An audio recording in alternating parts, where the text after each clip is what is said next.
Why aren't we killing yet?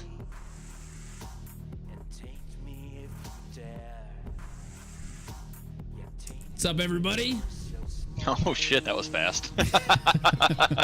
Boom. No warning, huh? You didn't see me do this? No, I wasn't looking. I wasn't looking. I was eye fucking the screen. What's up, everyone? This is our first Talking Guns talk show. And I'm excited. Yeah, actually, it's we were just like, we kept talking about it. We were getting fucking lined up, and we were just like, you know what? Why don't we just execute? Yeah. Well, most seat of our of the time pants. before we started, we've like sat here for 3 hours talking about games before That we is actually true. start. Like, you guys don't understand. Every time we do a TG like planning session, it's usually a half a day event because it's not actually half a day streaming. It's like Nade's over here fucking like we'll talk for 3 hours about everything else, and then we're like, oh yeah, we might need to fucking like play a game. Yeah. Yeah. And we're just like, why don't we just start broadcasting this shit, and just I don't know, make it something. So you podcast, talk show. I don't know what you want to call it, but here it is. So Yeah. And we finally did it. Yep. By the way, I have ad blocker on in Rabbit. Oh, nice. Haven't done a Rabbit thing. Well, let's see. Well, I was doing Walking Dead with Bailey for like Rabbit for I think it was the last thing I was doing, and Walking Dead season 8. I'm patiently waiting, but like it's starting to fucking like. Well, I haven't watched that in forever. I stopped after the cannibal train place. Yeah. That was because I was torrenting them, and then Comcast sent me a cease and desist, and I was like, okay. We're on Netflix. They're on Netflix. You can watch it. You know what? You can just tune in and watch them Rabbit. All right, just Rabbit me. Boom. There we go. So, as you guys can see here on the screen, Justin's been playing a lot of SCUM. I played a little bit of it myself, and I heard that there were some updates. So what's going on with these updates? I saw Dave was playing a little bit. There's more shit for him to do in there. They had the big thing going on with like this Golden Desert Eagle they were doing because they sold 1 million copies. Anyway, I'm getting like Discord messages, but he would know more about that than I would, honestly. But it's just been a matter of SCUM. They're releasing there's that 1 million copy giveaway release. They were doing like the whole prison pocket thing. So when you take a dump, now you dump items as opposed to like just dropping shit. So what? Yeah. You can shit up your ass. Okay. Yeah. Okay. Yeah. So okay. you actually shit items now in SCUM. Like so stuff that would not fit up your ass. Well, I haven't tried it yet. See, that's the thing. Like I've been kind of away from it. Like I've been doing the Taxman thing. But usually I just kind of wait because I've been like doing the Ground Branch thing, been doing the Ring of Elysium thing, been doing a lot of that stuff. So SCUM itself has kind of been, I went hard on it initially, and then I kind of just fell off. Whereas, obviously Dave's been going on it so fucking hard. So, wait, Founders already had it? What? I guess so. Okay. I guess so. But to me, it's SCUM in general is kind of like the best. Right now what we have is the best survival game on the market that's entertaining, at least to me, that has a lot of encompassing things that a lot of games have been trying to do for years that haven't quite lived up to the hype. Like I don't know, DayZ. I don't play it. I can't judge DayZ. Kind of thing. Yeah. I mean, these guys are pushing out hot fixes and content updates pretty fast. So it's nice to see that. A lot of early access games generally don't push out updates, or they'll do it for like the first month and then they'll just kind of drop off the fucking map. So I don't know, it's nice to see that. Like I want constant pushes and constant transparency to see what's going on. I'm trying to find a better video of you playing SCUM. There we go. With you on it. On the actual Taxman thing. Doomslayer. Oh, this is only 3 minutes. Okay. Wasn't very long. This was me. I play a guy called the Taxman on the Thunderdome server. If you guys want to check it out, populate that bitch. It's a mostly RP PvP server, but I like RP servers in general, and with SCUM being the sandbox that it is, it allows you to kind of do that with the proximity chat thing. So I play as a guy called the Taxman, who is kind of like Negan in a way, but I guess he's kind of like the he's the Hilljack version of Negan. So he generally is pretty friendly unless you don't pay him tribute. Then he turns into, a raging dick. Yeah. But as long as you pay him his tribute, he's fine. He's not going to shoot at you. He's not a kill on sight kind of guy. He's not going to, like, as soon as he sees you, if he sees you, he's going to want to communicate with you. So that's why he like waltzes down the road and just like, because he's going to get taxed, conduct his taxes. So taxes can be in the form of tribute of items that he needs, or it can be services. Or if you want to be ballsy, services. Like, for example, who was it that I had do that? I think it was Spankbank. Spankbank came in and he didn't have anything. So I said, you have 10 minutes to go raid the airfield and get me all these items and then come back to me. And I won't shoot you. So yeah, like services. Not the services you're thinking there, fucking grunt mine. Let's go. I like how you put your AK in the dirt there to drink water. Mm-hmm. Hopefully they add a it's an AK, mechanic. it'll fire. Yeah. It'll fire. I remember your last stream of SCUM, you're having some problems with people actually RPing though. No, and I got the information. It was just my worry a lot of times with when you mix RP and PvP together, the problem with that is if people start doing a lot of kill on sight, and that's been a problem with a lot of just games in general with server mechanics. Well, EFT does it. There's no point. Like, why would you group up with randoms? They're just going to kill you. Right. So it's like if people have to be very careful in RP and PvP servers that if you start killing on sight or shooting on sight, RP mechanics are going to go out the window because people are going to get sick of dying, or people are going to get sick of being shot at. So yeah. In order to really encourage RP, you can't really kill on sight because otherwise it's going to gravitate towards into just a fucking slay everybody kill on sight server. Yeah. And you lose the concept of creating a character and creating imagery and creating that. Now, if it's announced, and everything else, it's fine. And there is always that element of danger. So sometimes I do appreciate it. Like if a shot whizzes over my fucking head, it's good to go. But you just got to be careful with certain, if you're doing an RP mechanic server or stuff like that, you have to be careful that it doesn't gravitate towards, well, I'm RPing a character that just kills everybody. Well, okay, where's the depth and dynamic in that? Yeah. Or it could at least, like you had one interaction when I was watching that was like you were trying to do your thing with the dude, your RP thing with the dude. And then, so like you were calling out to him, he starts shooting at you and you still keep trying to talk to him and he didn't say shit back. He just kept trying to shoot you. Like, why? At least like say, fuck you, man. I know who you are. You're the tax man, man. You're not taking my shit today. That would be cool. Yeah. That would be cool. Now, I did get with that individual later and it was ironed out is because what I actually determined it was actually an RP reason. Because it was Big Head, and I messaged him earlier, and he's like, just to be clear, man, it was an RP reason why I didn't call out to you and shit like that. And I was like, why? He goes, I was gonna let me pay the tax man his tribute, and then the hunter was over there like, you better fucking not, or I'll fucking kill you. And he was like, oh shit, like what do I do? Because he said, the apparently because Dave plays a character called the Hunter, and originally it was stuff. Yeah, originally it was the trader, but the trader and the tax man had an accord. But unfortunately, because like the tax man was interacting with a little lady, which is bailing on the server and shit, he thought that we were engaging because I told her to get. I just like fired my rifle at the ground at her to get her to run. So then he starts taking shots at me.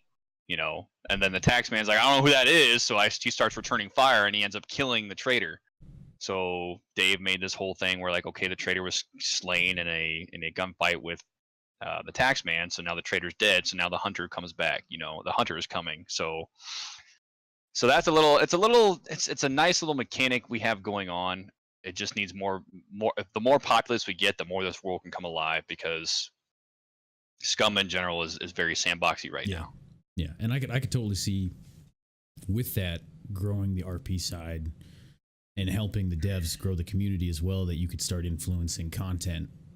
Right. So like, well, okay, so I want to make a necklace out of ears because I'm a hunter. So like, can you do that? Yeah. Like my fucking ears, and like if you look at my like if somebody kills me, they'll have a name of everybody's ear on it or something like that. That would be sick. Yeah.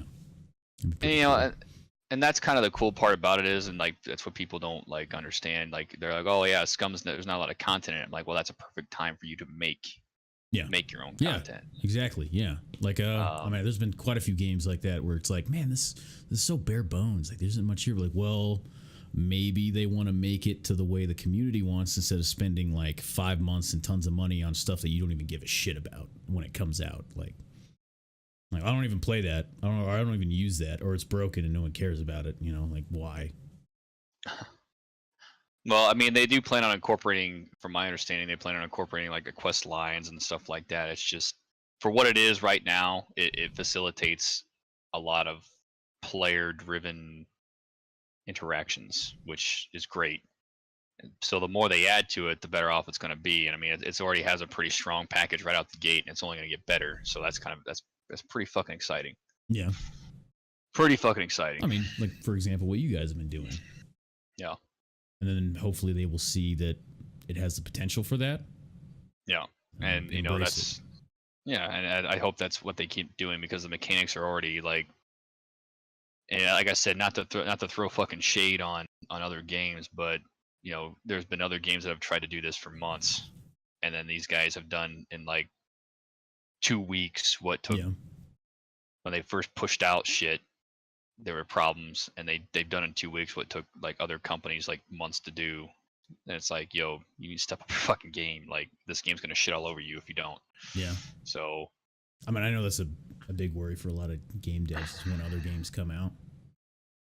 Well, and it should be. Yeah. It should be. It should. There's a lot of chance for innovation. There's a lot of that's why I like indie games a lot more than AAA titles. And I know you and I have talked about this before, where I think it's kind of the rise of the indie dev, and what are currently the AAA studios now are not going to be, or they're going to be shared with a lot of indie devs that push into AAA quality, because AAA games are playing it safe, whereas indie devs are pushing the envelope and innovating and testing new things and trying things out that aren't necessarily safe, not casual. So, well, they got their business models to tend towards the large demographic anyway. So, and they're investors. Yeah. So, large it's demographic about what gives them that money for the investment. You know. So. But then you lose the soul of the game of what a game's anyway. So, whereas indie devs have something to prove, they have to push, they have to break new ground, they have to have passion in their game and show that they actually love what they're doing and create that niche, and they have to appease their audience. Yeah, I mean within reason, obviously. Although Destiny has had some situations where it's been more of the louder whiner gets what he wants. And that's, I do hate that. Yeah, because they're louder. Because they whine constantly. So instead of, I mean, it's the same thing with, I guess, with like reviews for anything. Like, why does this hotel have bad reviews? Because one person is a piece of shit and and went and complained, and actually took the time to leave the review or whatever. Yeah. Well, I hate because people don't look at the mechanic. I'm sorry, go ahead. No, you're good. You're good. I'm just going to move it over to Ring of Elysium. Okay, you do that. I was just gonna say that it's like speaking of another dev doing things differently, so I moved it over to Rings of Elysium. But what were you saying? Oh, I was just saying it's funny how like people don't like, they based a lot of emotion based thinking versus like logical based thinking with a lot of stuff. It's a lot of people. That's unfortunate, because they call it And now I'm looking at Ring of Elysium. I'm like, all right, let's talk about ROE. Fuck it. But You tell me what you want to know about ROE, because I'll just Yeah. tirade. I'll go on a fucking tirade. With that same thing, like comparing this to PUBG. In my opinion, was one of those, like, it started off as a small dev, but then it kind of turned into just like, I don't know, like it turned into like they made shit tons of money with it, and the changes were not what, like, I mean, you and me wanted at all. It was like what the majority wanted, which was, I don't know, whatever they wanted, I guess. Well, I don't even think they even worry about what the majority want, because the majority wants their fucking netcode fixed. Yeah, but they didn't do that. So they just made more maps. So, but go ahead. Well, compared to like PUBG, this looks way, like, as I was watching you play it for the first time, I was like, dude, that makes way more sense. Oh my god. Hit registration alone. And I mean, yeah, it does have its issues, but it's free to play. Yeah. Hit registration feels better than PUBG, which I spent $30 on. And before, people were just like, oh, you're just a PUBG hater. Like, I bought PUBG as soon as it dropped in early access on Steam. And I played the shit out of PUBG. I dumped 300 hours into it, which in the grand scheme of things is not a long time. But I didn't play it. Like, there's a period of time where I just stopped playing it because I got tired of the problems. But like that was the only game I played, and I wanted to go competitive in it. And like, as soon as it dropped in early access, I dumped. I played it like it was a part-time job. Yeah. Easy.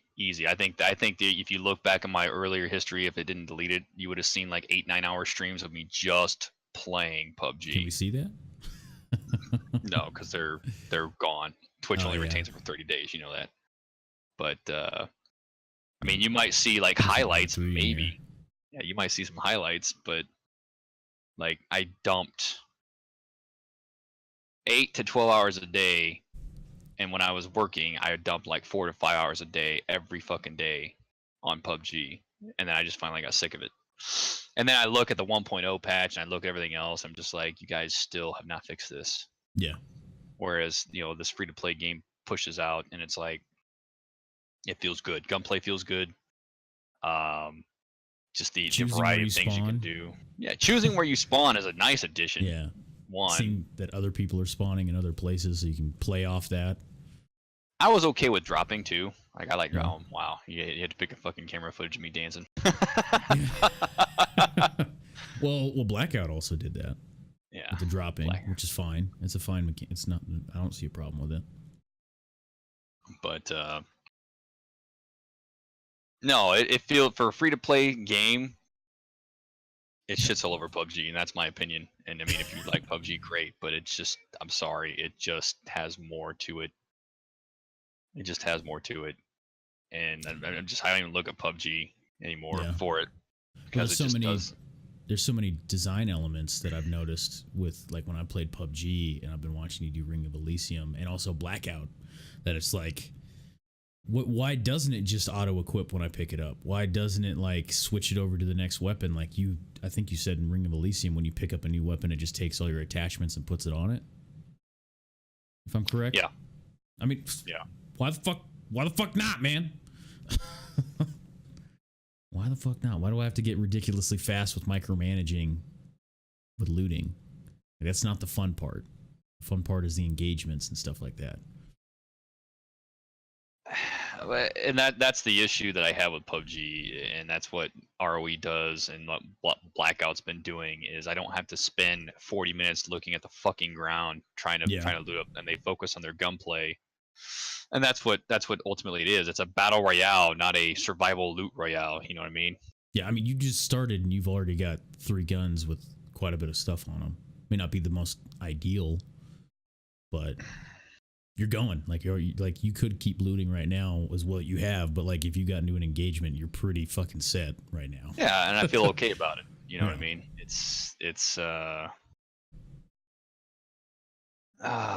just feels better when a BR game focuses on more on its gunplay than it does on its like luck of the draw loot mechanics.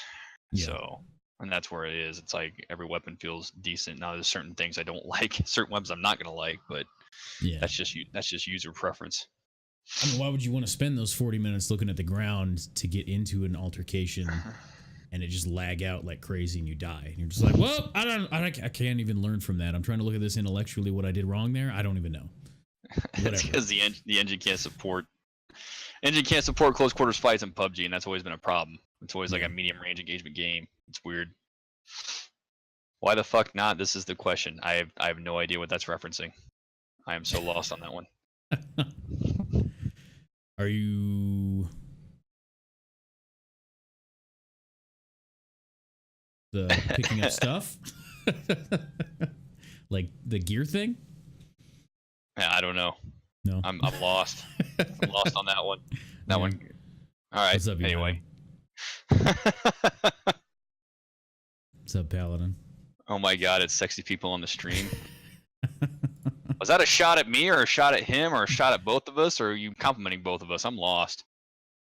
Well, if you would like to tune into the Late Show with the Nad face and what's your porn name? Well, you know, as a Pornhub partner, I should have one, but I don't. So we were talking about Blackout. Where's Blackout in here? In these up here. Oh man. I mean, these three games are just Blackout. There we go. You can find it on YouTube, or you. Wow, he's really digging. Yep. Oh, but Nate said, okay, all right, about that. Yeah, I completely agree, man. Well, we buffer here. Completely agree. But they agree on. Well, the like, why can't it just switch over all the stuff on your weapon? Oh yeah, and that's Blackout. Yeah, major quality of life improvement. Like, goddamn. So, you want to talk about the biggest turnaround for Call of Duty, for my opinion? Yeah. Like I won't say I was a hater, but I was just like, fuck COD, like fuck all that. Like I'm like COD since Modern Warfare 2. Fuck all that. There we go. I had it on 480. My bad. That looks like, so much better. Oh my god. Yeah. There we go. I was gonna say, man, like, ugh. There we go. And I was like, oh god, dude, like I enjoyed playing Black Ops 2, and I did compete in Black Ops 2 for game battles when it was still, I don't even know if game battles is still a thing anymore. That's how long I've been out of the competitive circuit. But last I knew, MLG like shifted focus or got bought out or tanked or something. I don't know. Let's see. I mean, this is exactly what this genre needed, was a AAA company being like, big dick money. Like, yep. This is it how felt it good. Be. Yeah. And I know there's the whole hoopla with the 10-tick servers and whatnot, but it still felt good. It still fucking felt good. I haven't had this much fun playing a Call of Duty, and there's me sneezing. Haven't had this much fun playing a Call of Duty in a long time. And I was just like, oh, it's the same shit. Oh, it's the same shit. Same shit. And then they dumped this Blackouts mode, which has never been done in a Call of Duty before. And I was just like, oh, okay, you have my attention now. Yeah. You have my attention. I will say this, though, that a Ring of Elysium and Blops Blackout, and there's another one, would not be the same if PUBG didn't do what it did. Kind of brought it more to a streamlined form versus DayZ. Like, DayZ was the start, then PUBG was the let's take this and like kind of streamline it a bit, and then so like there was the groundwork and getting people in, more like a wider variety of people into that genre. And then was it a segue? Yeah, like yeah. Doesn't mean that it's better. It's just, you know, as a like from the technical advancement of the game, of that game mode, like it had to be there what it was to make like Blops what it is. Yeah, Brendan Green, I think that's his name. I mean, definitely set a standard. First, he started with I don't know, an Arma III mod. Shut the fuck up, big head. God damn it. All right, anyway, shifting. Now you had to respond to it. Thanks, Nate. Throw this whole thing out of whack. Yeah. God damn it. You All notice right, the rounds anyway. of triangles? Rounds? Yes. Yeah, Yes. that's weird. The Titan, man. It's Titan. Love it. Love that weapon. It's like a fucking laser beam and LMG. Love it. But Blackout. Where was I going with this? Brendan Green. Brendan Green, he started with an Arma 3 mod for Battle Royale. I think it was Arma 3 mod. Then he got, and this is a good thing for you mod developers, like you people, like game developers are looking at you. Got pulled for his skills for modding into H1Z1, created the H1Z1 Battle Royale. So he's already got an impressive resume now. Then he decides to make his own studio, right? Blue Hole. Fucking blue balls, whatever the fuck you want to call them. So he should know, but the problem with that is, it's just like all the fucking issues he had, you notice all across the board with a lot of those fucking games are the same issues, like the net coding and everything else, the desync. Yeah. EFT has it. So I guess you could technically call him the father of Battle Royale, but he got the Battle Royale concept idea from a movie anyway, so technically he's not the creator of it. But oh, you just froze. Oh, yeah. There we go. Woo! What's going on? What's going on? But this. Yeah, it's still going on my screen. There we go. It all started with Minecraft. Just Steve, shut the fuck. Like you're not allowed to talk in this. Like, can we you know what? Hang on a minute. Let me do this real quick. This motherfucker. All right, hang on. I'm not gonna time him out. I wanted to. But it's from BR game perspective, it did show developers that there is a market for this and that it will sell and people want it. Yeah. So finally you get a AAA studio that looks at this and goes, do this, and I'm like, all right, cool. Let's see what you got, Call of Duty. I'm just like, oh. Yeah, oh. Wow. No, it's true. Okay. The Battle Royale started in Minecraft. Well, how about you actually give me some sources to verify that, and we'll, other than you making preordained claims that have no backing behind them, which is a problem of yours. Pretty sure PUBG did not get its inspiration from Minecraft. Yeah, we have a special corner, United, with this paper cone hat that says dunce on it. And if you look underneath, there's a bunch of sweat. And if you get a DNA test, Just Steve's DNA is all up in that thing. It's all up in that shit. All up in that circumference. Well, I feel like I've been dominating. Yeah, no, that's fine. I've been dominating. We got stuff in here. I want to hear about it. Because I did not, okay. I only played like 2 or 3 games of Blops. Or Blackout. Because, at first, well, one of my matches, it pissed me off. I drop in next to a dude, and there's a the automatic shotgun sitting on the ground, or whatever that shotgun is, that looks like the AA-12. And I'm sitting there pressing pickup button, and I'm like, pick the fucking shit up, pick the fucking shit. He runs up, picks it up, and then just shoots me with it. And I was like, I'm done with this game. I'm just, I'm like, I know it's beta. I don't want to get pissed at it, but. I think, like Big Head saying in chat, I think it's a matter of rolling with and so you don't get flustered. Oh, I know I would. That's not a problem there. Like same thing with PUBG. I didn't really like PUBG solo, but I'd run with Justin. I'd run with some of the other dudes. I'd run with, I mean, shit. I think I played with Pink. I played that game with tons of people, and I enjoyed it for the most part because of that. And I played it. Yeah, I even played it with Dirk and Chaz. You know, like that's what made it fun, was what we did together, not the game itself. I'm pretty sure I remember a certain incident that like sold me off of it. Well, I think it was obvious we were getting spotted because my cover, which was this rock in front of me, was getting peppered right where my head was. You remember that?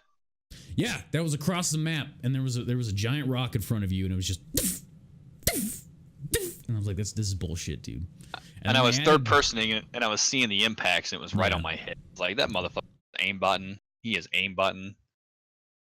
That was some bullshit. They added a function later on. This was the final straw of me stop playing PUBG. I was playing with Chaz and Dirk, where you can go back and rewatch the feed. Yeah, from anywhere. Like you can spectate the match that you just had, and it was like 4 games in a row. It was like no fucking way, because like a dude would like ADS with his sniper, and it would just follow my head through a wall just like this, and you just wait till it hit a window, then he'd, you know, and I was just like, fuck this game, fuck it, I'm done. No, I'm tired of this. Up and down. It's good, it's bad, it's good, it's bad. I don't get as much enjoyment as I do at an EFT, and EFT gives me that same feeling of good, bad. So that's the thing, man. You'll play an hour of PUBG and feel like you accomplished nothing. Yeah, that was another emotion that I had about PUBG. You're just like, I just wasted an hour of my life and did nothing. Yeah, I'd be like, man, I could have been like playing any MMO and got more progression out of that. So. Oh no, Nevik. By the way, Nate, and you're a streamer. As a solid, accomplished streamer, have you noticed a mic delay at all in my streams? Like off sync? Yes. Not that I've noticed, no. Okay, Just Eve, you're fired.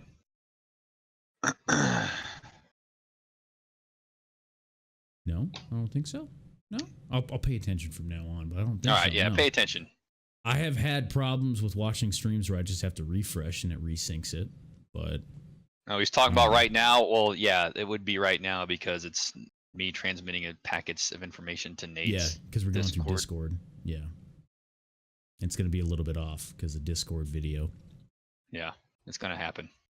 So I understand that. Thank you. I like you sent me this message and I was very confused on it because I'm just like, no one has ever told me I've been out of sync. But yes, today I'm sure I will be out of sync.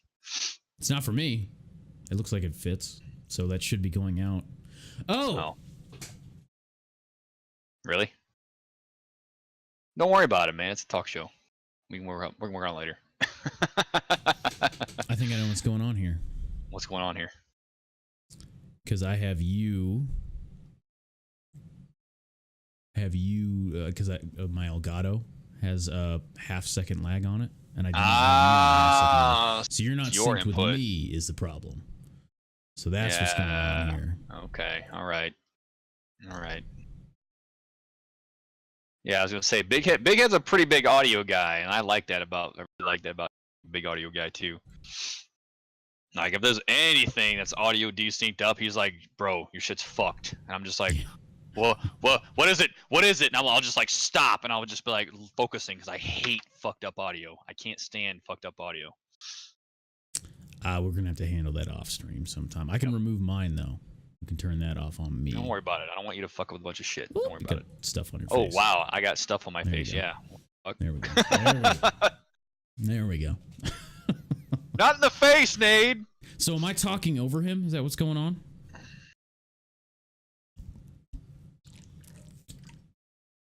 Or is it ad hocly done?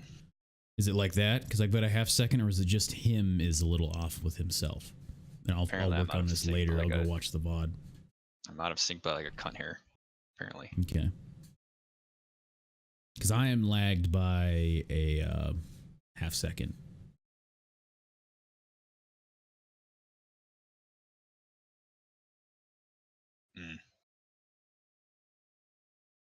All right. So, blops. What are these fucking blue energy things coming out of? I don't know what those are. I saw them. I don't know what they do.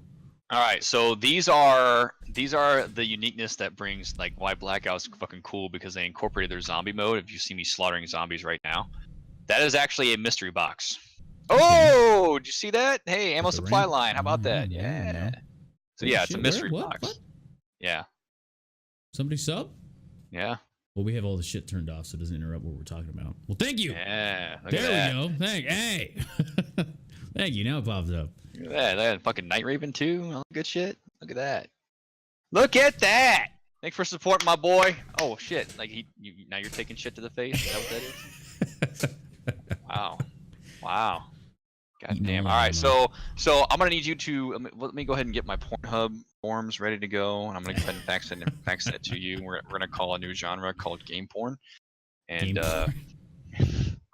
You know, I saw a video like that once. Yeah. Yeah, big head. Go pay attention to the winning this stuff. Big, right? The game was about this big on like About this big. Oh, you mean booby streamers? Oh yeah. Yeah. Well, she Not was a topic on my legitimately list. naked, and she put a video. Oh. On. But like, so she was just naked playing video games, and the game was like about as big as your cam is on stream, and I was just like, why don't I just go watch normal porn? Like, caters to a market, I guess. I don't fucking know. It really confuses me a lot. Like no kink shaming, I guess. Sorry, my bad. Kink. I don't give a fuck. Is this a Galil? That is yes. That is a Black Ops weapon. And Black Ops weapon I picked up from the mystery box, which was fucking cool as shit that they incorporated. I was so happy they did that. Why is there a carry handle on the Galil? I never understood that. I have to talk to the Israelis. Yeah. Why? Out there that fantasize about. It's not even attached to the barrel. It's not like you're going to do a barrel change. But yeah, I mean, I don't know. I don't know. Never actually fired one IRL. Fired a bunch of other shit, but not one of those. My kink is kink shaming. My kink is being a That's asshole definitely a thing. That is definitely a fucking thing. I'm sure saying. It is. Yeah, I know somebody that gets paid by men to shame them for everything, and they like it, and to be a fucking like douchebag to them, and they like it. So that's a thing. Thanks, Biggie. So the BR mode in Black Ops is good. Yes. Yes, that is a resounding yes. Yeah. I mean, I wish I would have played it a little bit more, but Destiny was very addicting. So. Wow. Yeah. Very, very addicting. But it looked really like it's got some good things in a good direction. Like, this is like, man, why can't, Battlefield make a Battle Royale game or something where it actually feels fucking good running around and shooting shit? Actually, they are, apparently, but I have like zero interest in it. Yeah, I haven't been in Battlefield since Battlefield 4. And it's because it turned into a Call of Duty with a big map. Yeah, basically. Yeah. Like people cross-mapping me with submachine guns, and I'm like, go fuck yourself, dude. No. Nope. Yeah. And this is like breaking new ground for COD, so it's like, good to go. Good to fucking go. Although I know a lot of people are kind of bummed that there's no campaign anymore, but I'm one of those people. Something else. I'm one of those people. I think COD. The one thing I enjoyed about COD, regardless of whether I fucking liked COD or not, was the campaigns. The campaigns were always well done. I don't think I've ever played a bad COD campaign, to my knowledge. So I was kind of sad to see that go. No lie. Did you play World War II's? I did not. I remember you starting it, and the way they did the damage and difficulty. Yeah, you tried it out, and the way they did the damage and difficulty stuff was stupid. Like all your buddies around you were standing out in the open, but as soon as you poke your face out, I was like, "Fuck this! Fuck this is not difficulty. This is stupid." Yeah, because I have to play on veteran difficulty. That's something I've always done. Like I'll go through and play on normal, and I'll play on veteran difficulty just because. We like to suck, man. Right? You want to be punished for making bad decisions. Well, the only game I ever 100% achievement hunted was Modern Warfare, the first one on COD, and I did that. That was the only game I ever got 100% achievements on, and I just because I wanted to, because I enjoyed it. Oh yeah. So. Fuck yeah! What's the last game that I did pretty much everything in?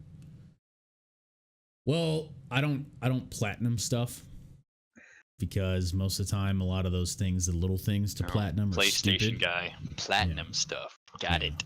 Or I used to be that. Last one was Assassin's Creed Origins. I did everything on the map because I enjoyed it, and I got 90 plus hours out of that, and that was ridiculous, but it was fun. fun. And the game before that would be Witcher 3 that I did everything in. Dude, I don't know how. Like I sunk 80 hours in that game. I wasn't close to beating it, and I was just like, I cannot make this a straight playthrough because it's gonna take me like 200 hours to beat this. Oh, it did. I mean, first time I played it, I was streaming 5 days a week, 7 hours a stream, and it took me 2 months. You'll never So get me alive, you robotic son bitch. you wanna live stream me calling Wes and get? Oh wait, I just told on myself. Never mind, because his wife watches. So Assassin's Creed Origins. Yeah, go ahead. EFT. Escape from Tarkov. Nade. I'm pulling up my feed. I played it the other day, so we can get some of me in there. There we go. So, good changes. Got some good. No. This is when they didn't give me transcoding, so I kept restarting my stream. Like fuck. I don't have that problem. I think I always get transcoding. I don't know why you don't. I don't know. It hates me or something. I don't know. But I can fix it. Hey, I switched to Destiny after that, and then Yep. Okay. So yeah, we're doing some EFT. There we go. I was fucking with the graphics and stuff.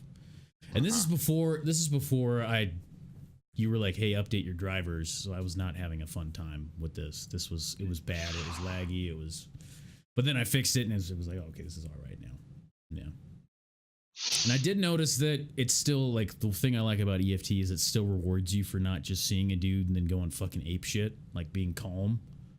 Like if I see a guy and like, you know, like putting my shots where I want them instead of just like,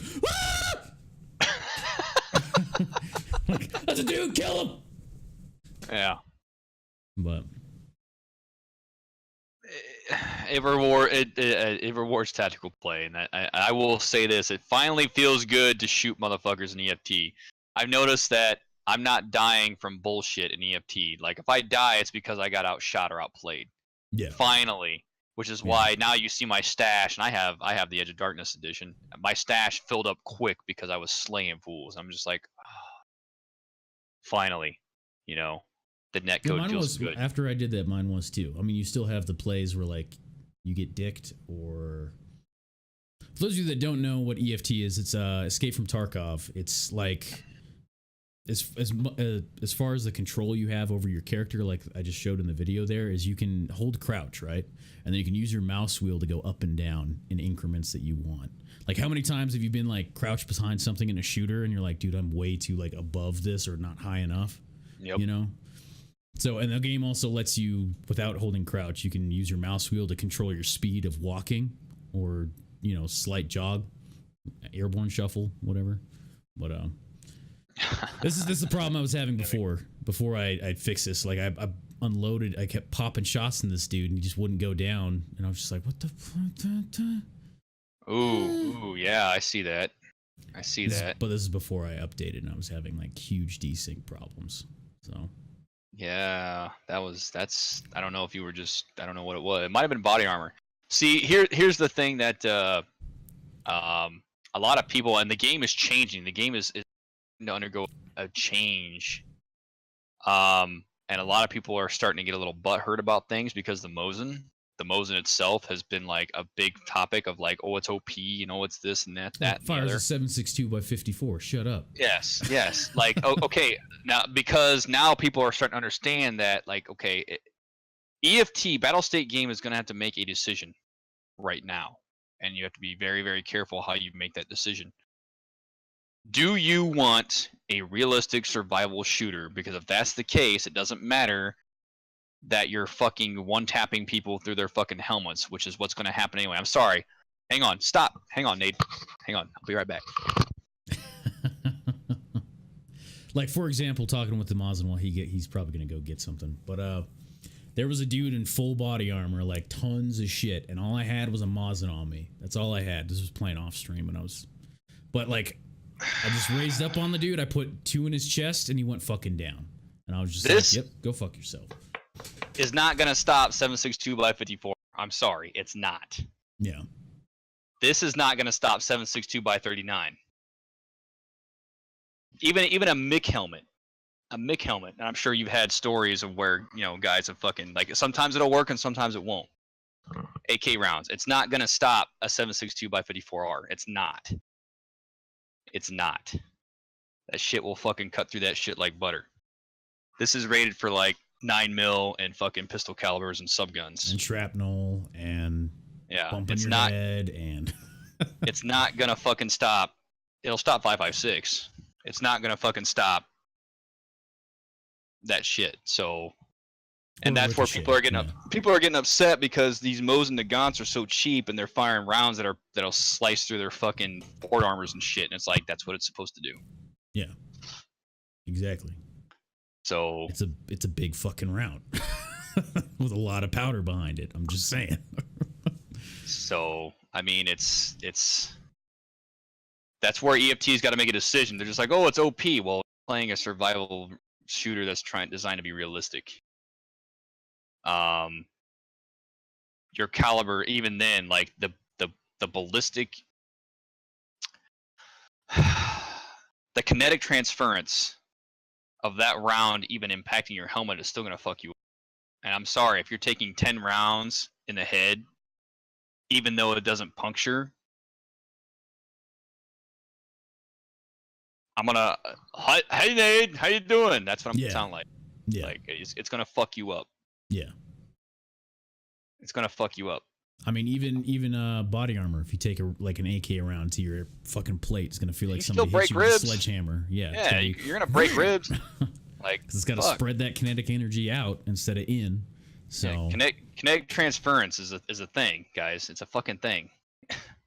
Sorry, like you realize like a lot of people, like even though they're outside of the blast radius, they still fucking, well, now we're getting into dark subjects of real shit, but like concussive waves will scramble people's insides and shit because they're too close to the blast wave, even though they don't fucking take shrapnel, even though they don't take this. And I'm sure like Nate, this is a very on point topic for you, buddy. But oh, I know. Yeah. So well, I mean, you've had shit go off next to you, right? Yeah. Mm-hmm. Yeah, that kinetic transference, that fucking concussive wave and shit. That will technically, fuck you up. like, okay, well, just to dumb it down. Technically, like, take a car crash, for example, right? There's 3 impacts. There's the car, like, hitting whatever it is, you hitting the inside of your car or your seatbelt, and then your organs inside your body slamming inside of you. Yep. So, same thing with the force of an explosion. Everything inside of you is going to, just like slapping a piece of Jello, or a booty, it's gonna ripple. So,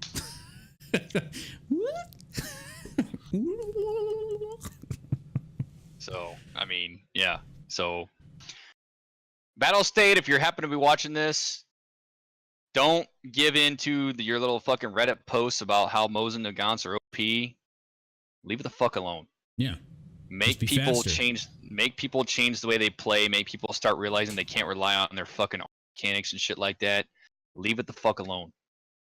Because if you change it, you are changing what your game's about. Don't do it. I'm gonna pull up some of yours. Don't do it. A better example. Oh wow. Yeah, like I was telling him when you got up, all I had went in was a Mosin and a pocket full of rounds, and there was a fucking fully geared dude. I went and sat in a tree shade, and he was just running. He was just like, Yep. What was that? That hurt. like I just slowly just. All right, he's dead. Yeah. I'm gonna go take a shit. And that's good. I like that because the only people who are bitching about it is people who are just like, my armor should stop me from everything. Like, understand the fucking game you're playing, bro. Like, you picked this game for a reason, and now you're bitching about the mechanics. Come on, man. Yeah. Don't bitch that EFT isn't like Call of Duty or Battlefield. I don't want to be different, man.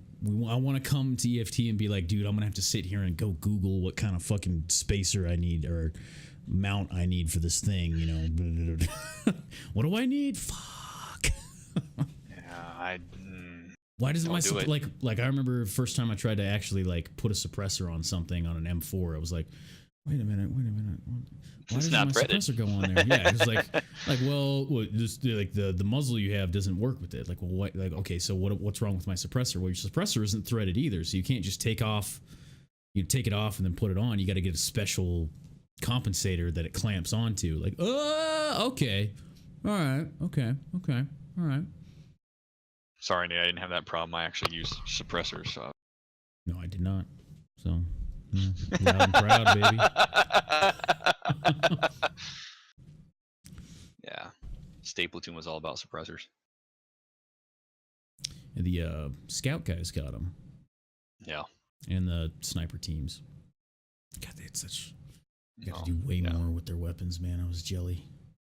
It's like I remember one of the first firefights we got into. I was sitting next to the scout snipers we had, and he's sitting there with this. Was it with the Your Army version? M110? Might be M110. I think they were yeah, feeling the it. M110, What year? right? What year was it? M110. What year was it? Well, this was in 2013. When did you go? Okay, they were probably feeling it by then. Yeah. So he had an M110, and I was just like, oh man, you could reach out and touch shit with that. I've got this 5.56. Like, I mean, I could still do the same, but not the same as what you got right there, man. And then the guy next to him had a M14 EBR. I was just like, I want that. Yeah, EBRs phased out pretty quick for us. Yeah. We were using. I mean, it's an old action system for a weapon. It's old. We were Way too using many moving parts. We were using the EBRs for DM school for a while until we started using the. God damn it! Shit. Now I can't even remember the name of it because they switched it. Now in DM school doesn't even fucking. They're using M27s that replaced everything. Before it was like a kitted out. It was a Mark 11 Mod 0, but the Mark 11 Mod 0 was a. What the hell was that? Before deployment, we just model. used an M16, which was stupid just because it had a longer barrel. You guys were using 16s? Yeah, for DMR squad designated. Really? We use an M16. All our guys were using 16s. Yeah. Only squad leaders and weapons guys were using M4. We did get the A2s though on deployment. That was nice. Yeah. You. Full that I never used because that's a waste of ammunition. But fucking Jesus Christ, A2s, man. We all had A4s with fucking A4s, the ACOGs, and fucking grip pods. The standard rifleman's fucking loadout, and everybody got them. Now, in certain units, you might have like your team leaders will always get your 203s, which I know you guys have like a preordained billet for grenadiers and shit. But our team leaders always had it. Not on deployment though. It was everything went different on deployment. They went more of the Marine way on deployment, but training stateside, we went like there was a designated guy for a grenade launcher, and then we get there and it's like, nah, team leader's carrying that shit. Well, it makes sense with all the signaling devices and everything else, which is why like some units I went. Sometimes we had M4s with 203s. It really depended on the fucking unit, you know. Yeah. But you know, and then you go to some other unit and the whole fucking thing changes and you're calling each other by first names and shit. And you and I had that phone conversation, you know, but all changes. And then you got like different loadouts based upon like what you're fucking doing as far as like what kind of unit you know. Yeah. So. A lot of really fun stuff. Yeah. Let's just say that. And EFT gives you a taste of that. Yeah. Gives you a small taste of that again. It gives you a does. taste Yeah. in a controlled environment without any of the fucking shit. So did you stream Insurgency? I have streamed Insurgency Sandstorm very little. Do you remember Very little. where it was? Would it be the title when you started? It would probably be this month. I I don't know. have not- There's a lot there. of slay, death, slaughter, mayhem, destruction, gorging in my titles. So I mean, if you can separate all that, Yeah. good luck. Slay death. But Insurgency Sandstorm. Now, this is a mixed bag. It does look good. Sound design is the best sound design you're going to hear in a game. Running smooth. Okay. Authentically, yes. Now, I've refunded it twice. And the reason I refunded it twice is because there's all these other fucking games I'm going to play that I'm probably not going to do as much as a time sink into this. But now I'm looking at the footage and I'm wishing I played it right now, actually, because I'm looking at it. I'm getting all these stirred emotions. But this makes me think of Counter-Strike right now. Well, that's what it should be. It should make you think of that. It's like, from my understanding, from a lot of people, they say it's Counter-Strike on steroids. It's a more holistic Counter-Strike on steroids. And I was actually watching, there's a lot of military guys that love this game for the authenticity. As far as immersion, this game's authenticity with sound will suck you in and give you that immersion. Now, the player base will fucking ruin that, of course. Yeah, just like they did Squad. But it is, I've heard guys tell me that this is one of the most immersive fucking games they have ever played, ever. And that's their cup of tea. That's their fucking cup of tea. Yeah. They absolutely fucking love it. And that's their gig. I mean, you're into it right now. Looking at the stream. I'll get scope locked. That's no shit. But I just looked at it like how much of a time sink am I going to dump into this? Yeah. Because for what it offers. I'm not going to, because Blackout, because Fallout 76, because that. I don't know. I'm gonna play more of that than I am this. Yeah. Arma 3 would still shit all over this for me, because that's the most immersive experience I've had. Not because of sound, but because of what you can do. So this is versus AI? No. I'm slaying players. Some fucking guts sitting there on the stairs, dude. Yeah. And that is one thing that people did appreciate about this game as well, is because one tap full. You got 4 rounds in your pistol, plop, plop, plop, plop. 4 kills if you want, right there, if you shoot them properly. You know, and that's what people... I will say it is probably the most authentic sounding game, sound-wise, I've ever played. And I thought Squad did that. Nope. It had the snaps that a lot of games It had the snaps, but I've never actually gotten that where I fucking felt my fucking adrenaline fucking get an adrenal dump. Yeah. Like that. Now, Squad used to do it for me just because of the radio calls, and on top of that, which is why I didn't. And I'll be honest with you, Squad, and we're gonna get into that subject in a minute, I'm sure. Squad for me, that was the only game I was ever hesitant about playing, because I did not want to have an episode or whatever. Yeah. I was hesitant about it because I would watch. I would watch live streams of it. I would watch live streams of it, and I'd feel my adrenaline, and I was just watching a live stream of it, and I was just like, I don't know if I want to play this game. I really don't. I don't know if I want to play it. But I remember you telling me, you're like, Nate, we should play Squad. Let's do it. I don't know. Maybe we shouldn't. Maybe we shouldn't. Maybe we should. Maybe we shouldn't. I don't know. Man. Yeah. I don't know what's gonna happen. You remember that discussion? Yeah. Yeah. I was like, do we? Right. Like, I mean, if I'm gonna do this, I want to do it with you, buddy, because you're the only guy freaking out. Okay. Yeah. That. Yeah. Oh fuck. Okay. All right. Okay. We're good. Yeah. Check my pants. We're good. Okay. Yeah. Yeah. Fucking. See me get angry. Yeah. Yeah. So speaking of Squad. Oh God, really? We're gonna get into this. You're gonna hit all the heavy subjects on. All right. That what's gonna be? Hey Dirk, what's up, buddy? Get the painted face. Let's do this.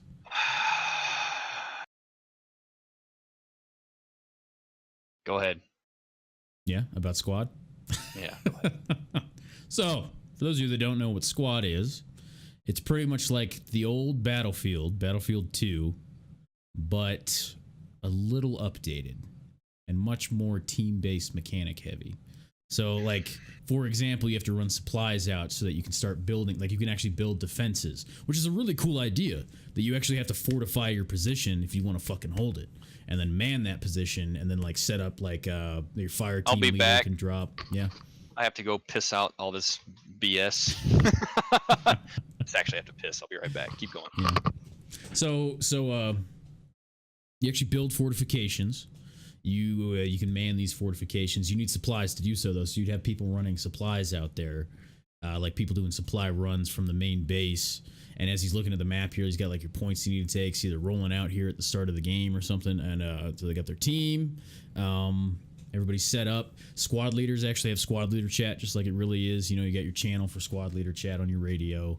You got your fire team chat. Squad leader has to drop down spawn points for you that only have a certain amount of uses. You can go set up fob points where you can spawn from when you go hold a position and stuff like that. So like from that side of things, it's got a lot of really cool elements in it that make it fun for people that, you know, miss the shoot 'em up days of when you were in and stuff like that. But the problem with Squad was that since it is so reliant on that team-based mechanic thing, like the team that you have, especially like not even just your team, but like the other squads and how they talk to each other. So if you get some fucking prick that thinks his dick's big or whatever, like, well, I play this game a lot, I don't know what we need to fucking do, and Justin's sitting over here like, dude, I did this shit for fucking real, shut your goddamn mouth, you know, like that's where the problem comes in. Or, you know, nobody wants to be medic, so I just spend the whole game I'm playing medic, because you need your fucking medic patching wounds and healing people and stuff like that, and I don't want to do that every single time I play. Same thing with like Overwatch. I felt like it was the same problem because it's very heavy team based. Was people don't want to play the more passive role, which affects whether or not you win or how well you're doing, because people want that instant fix instead of like, you know, spreading it out like, well, I haven't gone healer in a while, so maybe I'll take it, you know, or whatever. But yeah. The issue I have with a lot of these, especially with the game of Squad, it's like, and I'll be real with you, it's partly because of the way that the game's designed and partly because of the community, is the game's designed to be trying to portray itself as a military simulator or a authentic infantry, whatever you name it, insert fucking catchy goddamn title here. Yeah, tactical, but awesome sauce, spec ops, whatever, you know. Yeah. But and it facilitates all that. But the problem is, you have a community that wants to game the game, which completely rips the guts out of why the game was designed in the first place. The game was designed to give you that immersive feeling. The game was designed to portray TTPs, techniques, and protocols, for those of you who don't speak, I guess, if you want to call it that, of an infantry unit. Of squads literally communicating, I guess I'll say a platoon size element, reinforced platoon size element, depending upon how big your maps get. How squad leaders communicate, because it puts emphasis on the team, it puts emphasis on the squad, so which is appealing to me and why I'm very particular on it, because I was a squad leader. You know, that's what I fucking did. Yeah. So when I'm coordinating with other squads and movements and everything else, and you know, there's a lot of initiative-based leadership. Like squad leaders are pivotal to the machine. You know, so when you have a game literally called Squad, I'm gonna be very finicky. So when it works great. But the problem is, you know, too many people want to game the game, and it kills my immersion. And when you have a game that's designed to replicate military ways of doing things, and you have a community that is all about gaming the game and trying to fucking say, well, this happened this way and this just happened that way. I'm like, why the fuck am I playing this? Yeah. For example, one example in this is okay, say we're having a coordinated offensive moving through a valley, and some random dudes are like, fuck that, we're not going to do like the normal thing that we're supposed to do on the other side. They just like, let's all grab fucking sniper rifles and go set up on this hill, so we'll just keep respawning, because like when we die, I know where the dude is because he killed me, you know, like, so I can just respawn and shoot him back, you know, like more like a video game thing. Or people fucking running and jumping on buildings and doing stupid shit, and it's just like, oh my god, Well, another thing that kills me is they don't realize that the shit that I know, it works. Yeah. It works. Yeah. Like, if you actually utilize that shit, it works. Not the gameism shit. The gameism shit, yeah, it might work in certain circumstances, but the other shit works. Yeah. Like, and this is a game where that could happen too. Like, and it works. Like, yeah. from the video, it fucking works. Like, we set up a support by fire position so other squads can mobilize, and they went and rounded and capped fucking points. It's like, this shit fucking works. Like, it's been tried and true. Yeah. You know, not to get super serious about it, but it was, you know, it was paid in blood to learn these things. So, like, yeah, a game that's going to facilitate that, fuck yeah. But then you want to game the game, like, fuck all that. I don't. That's just me. Like I said, Yeah. that's why I don't fuck with it. I don't fucking care to fuck with it. You know, especially when you have a game that's community-based driven and the community sucks. And from what I hear from like content creators, the devs suck too. Like they'll shit talk the content creators and stuff. So it's just like it's a bad precedent. So I can go to your Arma here. So going back here, this is kind of like the past of talking guns and our channels and gaming and stuff like that. Yeah. Oh yes. So which spawned Justin getting into Arma more and bringing us into it, and where we'd actually, you know, do shit, where we would do that and flesh it out and see how it actually works and stuff like that, which was a lot of fun. For example, we'd actually go on movements, we'd actually go on patrols, we'd actually go, you know, fucking bullshit while we're walking around and stuff like that. Someday. Man, this is making me want to play it just looking at it, dude. It does that. This makes me want to play it again just looking at it. No, and that's what I said. With the right people, Arma 3 will facilitate every. I'm sorry, nothing will hold a candle to Arma 3 in terms of authenticity and create nothing. There is nothing on the market right now. Now, I haven't played Onward. Everybody keeps saying you need VR and play Onward. And I've seen footage. Onward? Yeah. But warning orders, 5-paragraph orders, pre-mission planning, assets, compass bearings, GPSing, map, land navigation, fucking PCCs, PCIs, glare packing your goddamn optic because the sun's behind you. Just there is no other game on the market that will ever capitalize on the authentic whole picture as much as Arma can. Hands down. Yeah. Hands down. I mean, everything you can do with mods just makes it limitless. There's nothing out there right now that will give that sense. Yeah. So for you people who want to have like probably the most authentic experience, depending upon who you play with, there's nothing that's going to beat this right now on the market. Just because that's what it was designed to do, and it's sad. And I know, like you and I were talking about this, like the community is dying for that. Not dying like they're dying out, but they're pleading for more militaristic areas because, you know, people are tired of seeing exile and fucking tired of seeing exile and RP streams now. No offense against those things. They hit a niche and everything else, but people are just tired of seeing it. You know, that's all they see. Yeah, well, the people that want to see this are tired of seeing those, you know, like so. So it's you know, awesome to see support behind people who actually would still want to see that. And like I said, there's no other engine that's going to facilitate that. Yeah. As well as this does. And there was, what was amazing to see is when we started getting into it was tweaking, because of private server and mods, tweaking the game to how we wanted it to be.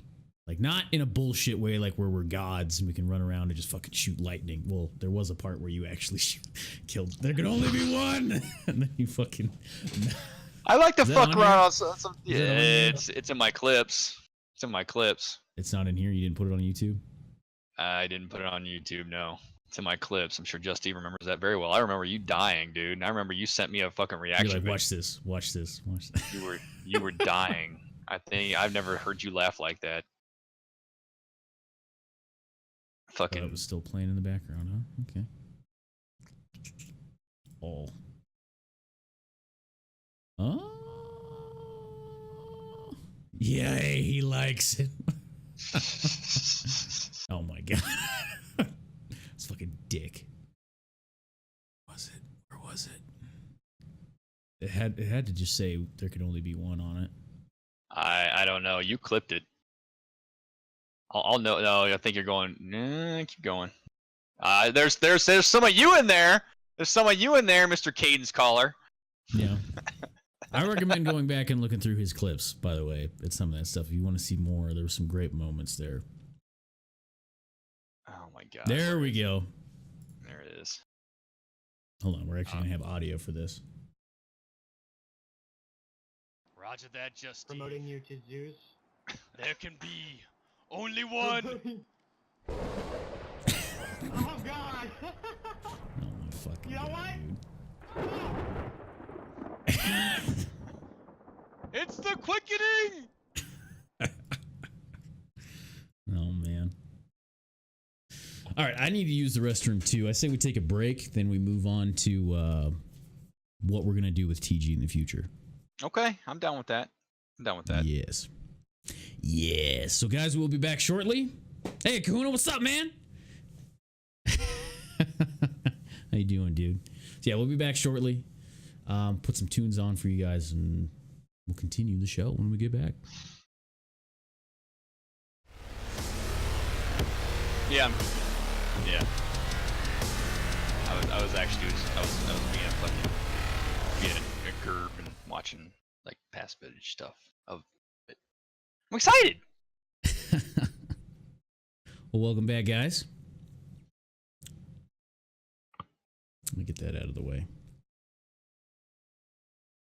All right, all right, all right. So, the future of talking guns. Is that on here? Divinity 2. I should be subbed to Talking Guns, right? Divinity 2. Motherfucker. Is Talking Guns on here? What's the matter, Nate? We want to talk about Divinity? You want to talk about Divinity? There we go. Gotta talk about Here's the Divinity. Talking Guns channel. All right, so this is where it started. We're like, we want to co-op stuff. And we even made a fucking. Did we even make a? Yeah, we even had a. We did some editing. We were doing it on recorded, but then this game turned out to be so drawn out. It was just. I don't know how I'd feel about it going back and playing it again. Just. It might be because I am so used to Obsidian or interplay type games that this just did not do it for me. Yeah.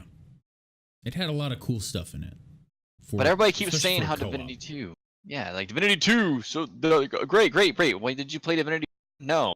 Okay, well. Have you played any of Obsidian's isometric RPGs? No. All right, I can't really accept your opinion. I'm sorry. Well, here's the thing, Paladin. Like, I wanted to, but Divinity 1. Everybody rants and raves about Divinity 2, but they don't talk about Divinity 1. Divinity 1 was not an enjoyable experience. Let's put it that way. Because we wanted to play it like it was D&D, but it was like it was I don't know. You limited my options, and I was just like, oh, he didn't like Divinity 1 as much as Divinity 2. Okay, all right. Okay. I don't know, man. It's just... See if I can find a part where we're just attacking a fucking door for hours. It was that shit. It was stuff like that. It was, I don't know, it went from we created characters, right? We created characters to RP it, to fuck this, man. How does the game want us to want to do this? You know what? Fuck it. I don't care, like, about karma. I don't give a shit. Blah, blah, blah, blah, right? So, yeah, suddenly it was all like all these deep philosophical thoughts we had about our character and shit. And it was just like, none of that matters. Yeah. If you just play the game, and that's what kills me again, which is the opposite of what we talked about as far as squad. like Divinity wants you to game the game. It wants you to understand you're playing a game. Like you're gaming the game. Yeah.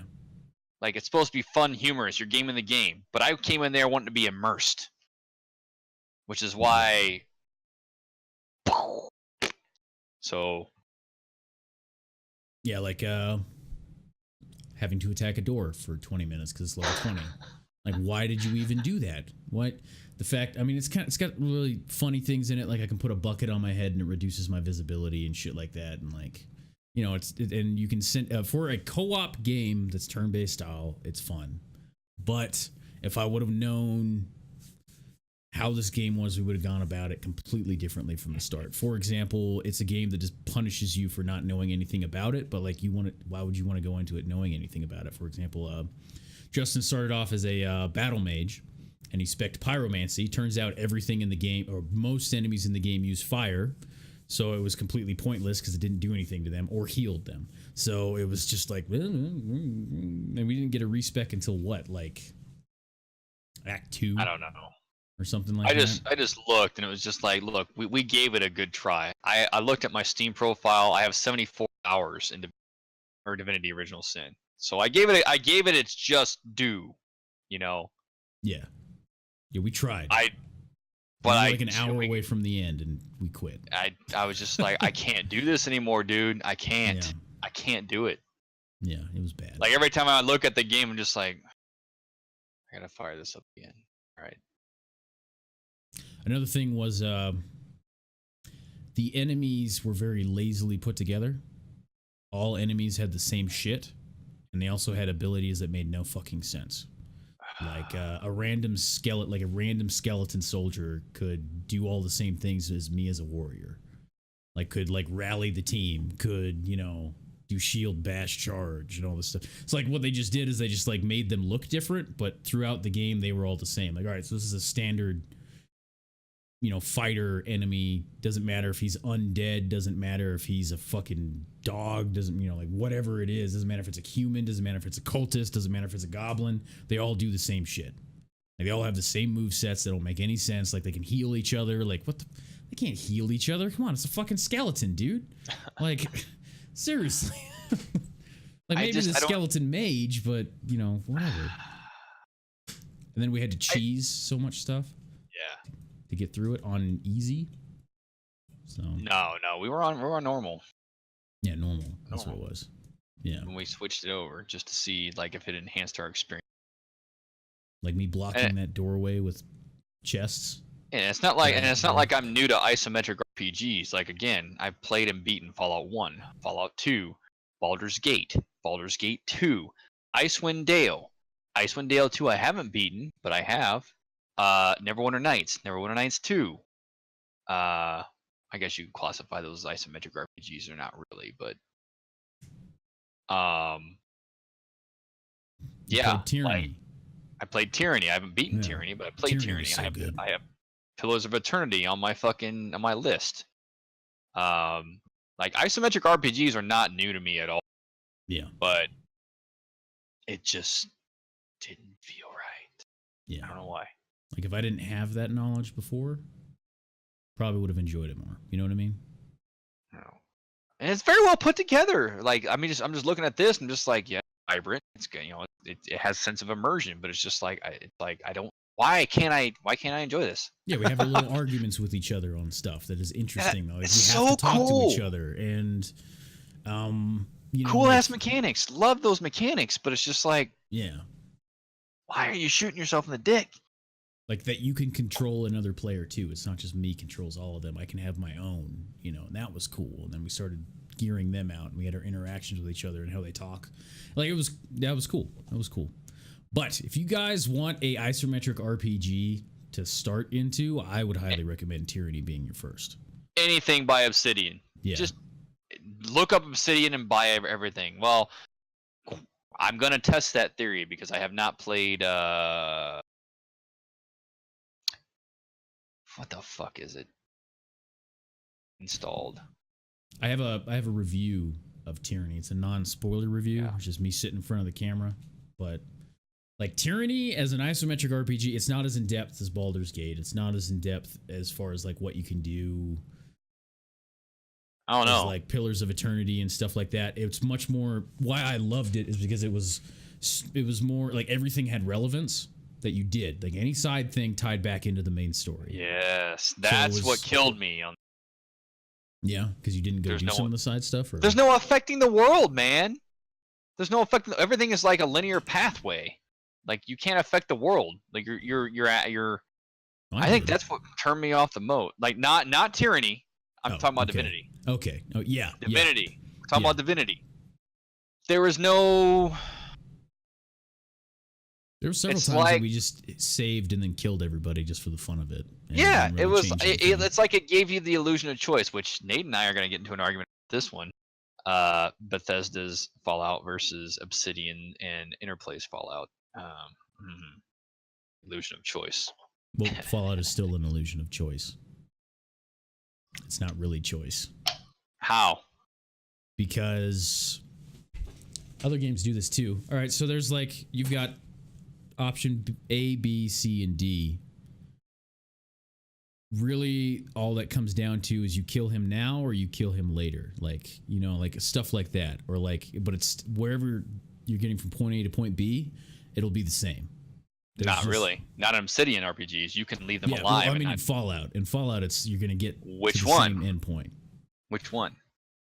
Like Fallout 3, Fallout 4. Well, like those are Bethesda games. You know, yeah, it's kind of those like are Bethesda games. Yeah, you get like two actual choices. You were like you kill them or you don't kill them. That's pretty much all it boils down to. Now, I still really love the Fallout games. I got tons of Fallout stuff because I love the world and you know all of that. But take a game like you know. Oh, like, so you're agreeing with me on your point. No, you're I'm agreeing with me on my yeah. point. Okay, all right, cool. Yeah. I was like, it sounds like you're agreeing with me. Wait a minute. And that's okay because I enjoyed Fallout 4. I enjoyed Fallout 4 quite a bit. I'm actually going to play it again. Yeah. Oh, another problem with Divinity was you can't bring up things that you find because it's not the way the game wants you to do it. Like, remember when we were trying to figure out the whole murder thing in the beginning? And how many times we went God, I think that pissed me off the most. That was just like... It was just like, you present evidence, and it was like this guy was in denial. Yeah, he was just like, I don't know what you're talking about. It's whatever. That doesn't mean anything. That doesn't mean anything. I'm like, dude! Like, at least tell me you're going to investigate it. Like, you felt like your choices did not matter in Divinity. Your choices had no effect on the world. At all. Remember what it came down to? It was... one lady that we did not talk to that explained the zones outside the town that was where we were supposed to go. There was one lady in town that nobody directed us to. And I finally was just talking to everybody and finally found her. And she's like, all right, so you don't want to go to the left side outside of town because that's harder. You don't want to go to the right side because that's harder too. And it was in gameism. It was in gameism. Yeah. Killed my immersion. It's like, oh, it's harder out here. You want to go here? I'm like, well, did you just literally just break the fourth? Yeah. Like, wait a minute. Did you pretty much just give me a list of like show me a map and like level 5, level 1, level 3? Oh, like... and I'm just like, my immersion just went. Yeah. Like, you could have been like, yeah, like trolls are monstrous over in this section. Like, you don't want to head there because there's an abundance of this. Like, no, it was literally game terms. Like, so how am I going to take this game seriously because it does that? Like, that kills it. We're about to run maybe that's my problem. I want to get immersed in a game, and if you break my immersion, my fun just goes down. Yeah, and they were the same enemies. They were just different levels. It wasn't anything special. They were just higher level in the left side. And that was it. Like, that's why I play games, is to get sucked into whatever universe it is, and that's. Yeah. If I wanted to play realistic games, I go back to playing Arma 3. Translate what I fucking know on my brain out into the universe, but I play RPGs to get sucked away from my world, to get sucked into that one, and then you're giving me gameisms. Now, if we would have known that going into Divinity, what it is, I would never bought it. Would never bought it. Maybe when it was on sale for like $5, but not. Yeah. We paid like $35. That's what also made it more annoying. Yeah. Paid like $35 for it. Like, that's why the Skyrim games are great. That's why fucking all these other fucking games are great because they suck you into the world. And that's what I want. I want that. remember when Fallout 4 dropped, I just explored for hours and days. I just went and explored. Said, fuck my missions. I don't care. I just want to go see what's over there. Wherever that takes me. Right over there. Which is why Justin's not going to play through Fallout 2, New Vegas, and 4 before 76 drops because I can't. Yeah. I will speed run the games, and that's not like you did with 1. Yeah, admittedly that is a thing I did with 1. Speed run, but like I know you got to some parts before you were supposed to because I beat the game at level 12. I never did that. Every single time I encountered the Master in Fallout 1, I was like level 20 plus. But I beat the game at level 12 because I was just like, I don't have time. I need to get through these before 76 drops. Yeah. And I'm literally losing the substance of what playing these games are for. So I was like, all right, I can't do that. I'm jumping to Fallout 4. I want to get immersed. I want to explore everything. I want to do all that. Otherwise, you guys are not going to see the real beauty of what was pivotal in the early games. So Divinity. Yeah. Divinity. And from there, I mean, we moved to doing it on Mixer, and we tried out Mixer. Mixer is just, I mean, the co-stream feature is awesome. It's pretty fucking cool, but other than that, Mixer is such an abrasive platform that it's not fun. It's not. And we already have, just come on, Twitch. Just add a co-stream feature. Come on, man. Wouldn't be a problem. Share the same chat, and it just puts us one on top of the other. Boom. It's just more. There's just more to it on this platform. There, the level of interactivity it's just better. Yeah. We tried. Just like anything else, you always have to test new ideas before you write them off. So I mean, got to test it. So we tested it. Yeah. And it was a good way to test out to see how Mixer was, period. You know, like, well, this is a perfect opportunity, you know, to see how Mixer is. All right, okay. But now we just came back to here and it's just been like co-op streams and stuff like that. So, but for the future, well, we've been going through Dark Souls right now. Yep. Dark Souls 2. And that was been enjoyable. We need to get back on that. And then I had my whole move and everything, so that kind of fucked shit up. But in life, so, but we will get back. Although I am rather enjoying this as TG. Yeah, and we just play stuff together. Period. I think this has kind of been what we wanted to do with TG in the first place, and what you guys have provided feedback. You were just like, I would just love, and like I know you said, Dirk said it.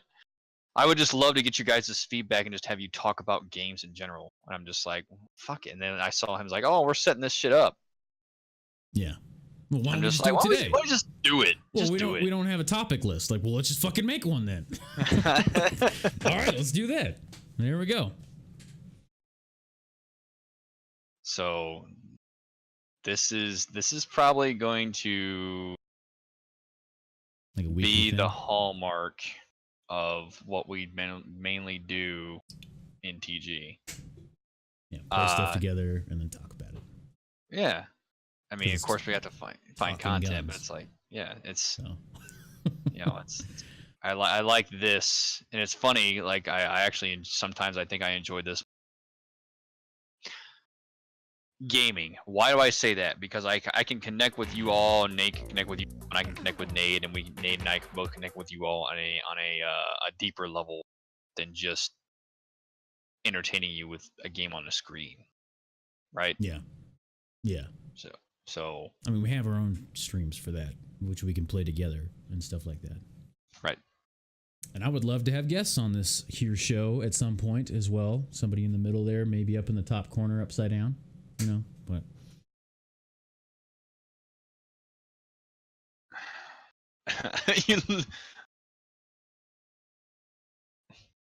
I'm assuming you were listening while driving Airborne, and now you're getting to some topics that we talked about like an hour ago. Probably.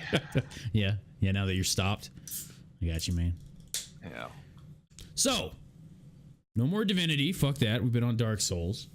We used to do Blast Zone Berserkers. It was a separate clan on Destiny. Here we go. But they didn't have private matches. They didn't have, I mean, the net code is bad. The guns were bad. It's much better now, and we do have private matches, and we could create our own competitive side of it if we really wanted to. But there's already a competitive playlist in Destiny. Like, there's the competitive that we could just play in anyway. And there was Iron Banner, but an Iron Banner power mattered, which was a problem. It was like, hey, Justin, Iron Banner's back, but power matters. It's like, well, I haven't been playing all day fucking every day, so I'm just going to get my ass beat, you know? Like I was playing with Paladin, right? Paladin was playing Iron Banner with us, and he was probably about 30, 40 points lower than me. And he said, like, there was times where he would just be shooting a dude at my level, and he's just like, dude, this is doing nothing to this guy's face. This is just... Yeah. We're still showing Divinity footage. Oh, yeah? Oh, okay, all right. My bad. You know, I start talking about Destiny and get a little heated. You know what I mean? I love my Destiny. I'm very addicted to Destiny right now. So, thank you. For example, audio's on.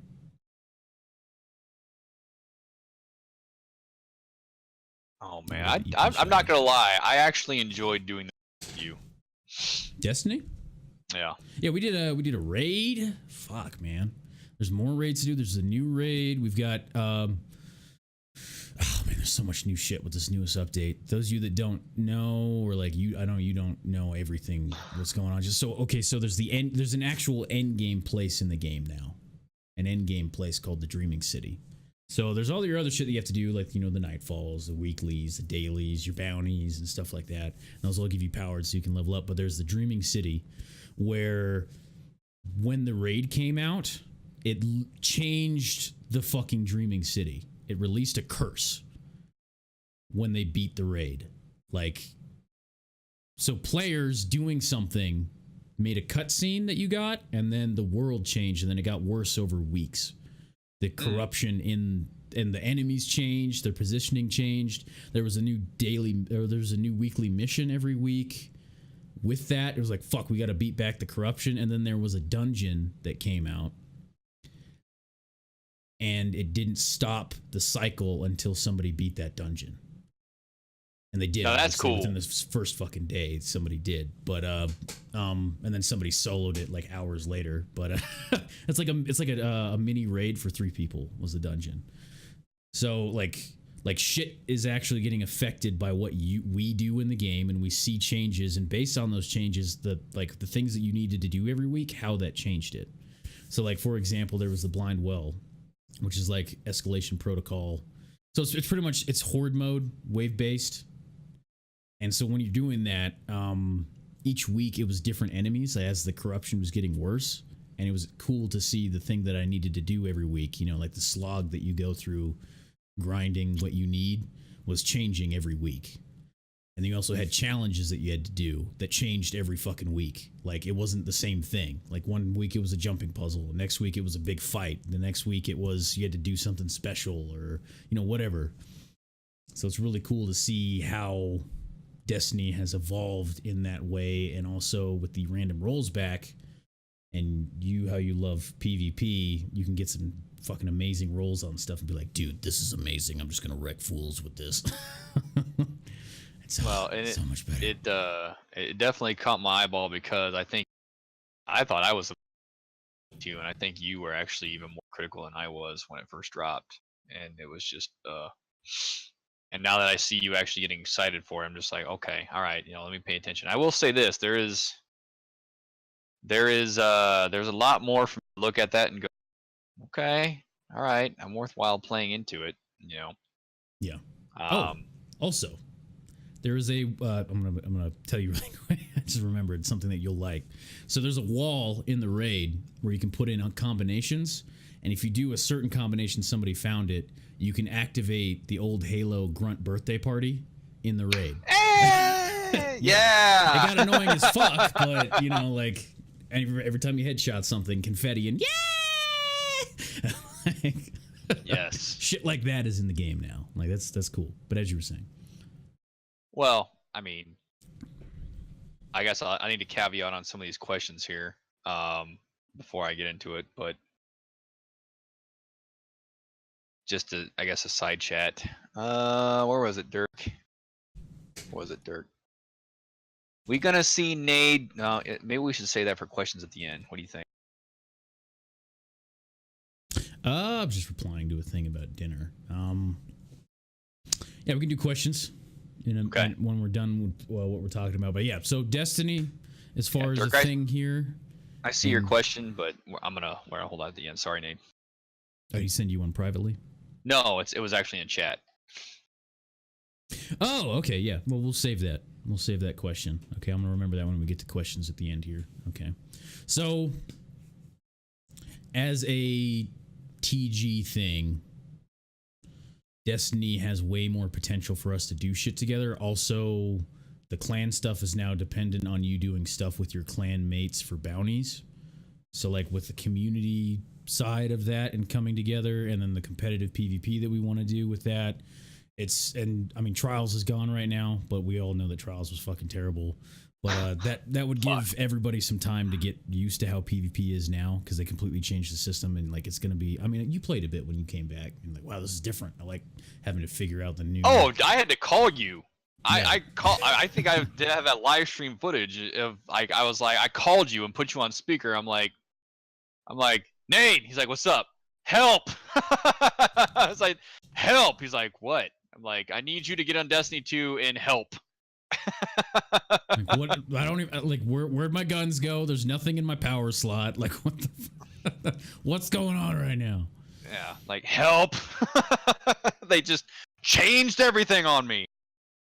So I think there's literally a phone conversation of that. I was live streaming after it. Ground Branch.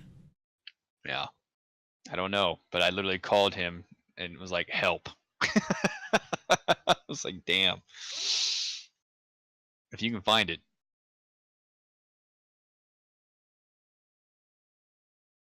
Oh man.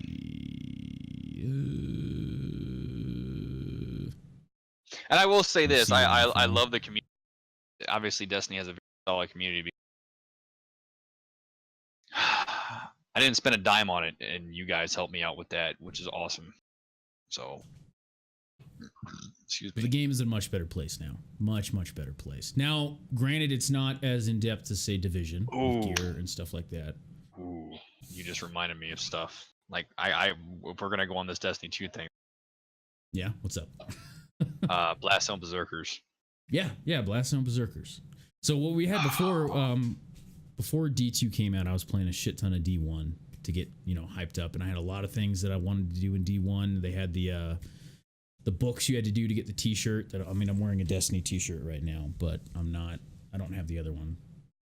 It's on me, whatever. But you had to do all these things to get access to a t-shirt, which was normally like $777,000. 777 or whatever. What? Without the code, yeah. Which is their lucky number is 7. So, but then if you do the things in game, it drops it down to like $30 with your name on it. So I was like, man, I need to get that fucking t-shirt. And they just did it again for that Triumph thing that they just did recently, and I haven't gotten that t-shirt yet. It hasn't come in yet, which I'm kind of disappointed about. Wait, is it? Or did I get it sent to the old place? Fuck, I didn't think about that. Okay, whatever. But so they had stuff like that to do. And then so the clan was super active. Everybody was excited about Destiny 2. The normal clan was getting filled pretty fucking quick. And I was like, all right, let's make a separate clan that's Blast Zone Berserkers, that is PvP oriented. Justin is much more versed in PvP, competitive PvP, so we'll get that going. So we switched over the people that were going to be into that. But PvP sucked dick. So there was problems with it.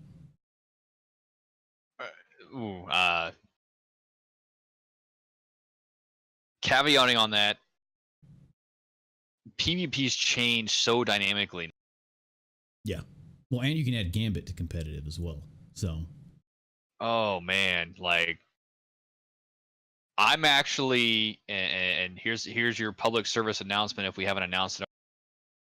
Ever actually said anything about BZB coming back or not? Yeah? No? Yeah, I mean, well, the problem with we don't have a lot of active people right now. If we did the legit clan name for it, you can only be in one clan. Oh, we don't need a clan name for it, but if I mean, I have been loving Gambit. I've been way more into PvP now. I would totally be down. I know Lark said that she was down. Other people would totally be down. Rage is pretty good at PvP. He's about to join the clan, and we could get back into it, especially if we incorporate Gambit in that. Woo, man, Gambit, dude. here's what I'll tell you as far as my stance on. I need to learn how these new PvP mechanics work. Time to kill is insane. With the right rolls on weapons now, which is another problem. You have to get good guns. So. And time to kill, like team shot is not, team thing, but it's not as focused of a thing. So Destiny 2 PvP was all about team focus and coordination of fires and consolidation of fucking. Now I've noticed it's not about zerging maps. Yeah. It's about spreading out and getting more angles of fire on a target to eliminate them because time to kill is so faster. Yeah. So now it's about spreading your team strategically positioning wise to get angled shots. I like that version better. I do. But things have a tendency to also you control as well. So you have to kind of keep that mindset in. So here's what I'll say about my integration of BZB coming back. Once I have effectively felt like I have spent enough time in Crucible to learn how these new mechanics work, then I will talk with Nade and I will start the initiative again. Yeah. Of yanking people. You're gonna have to get used to it. You're also gonna have to get better guns. Yeah.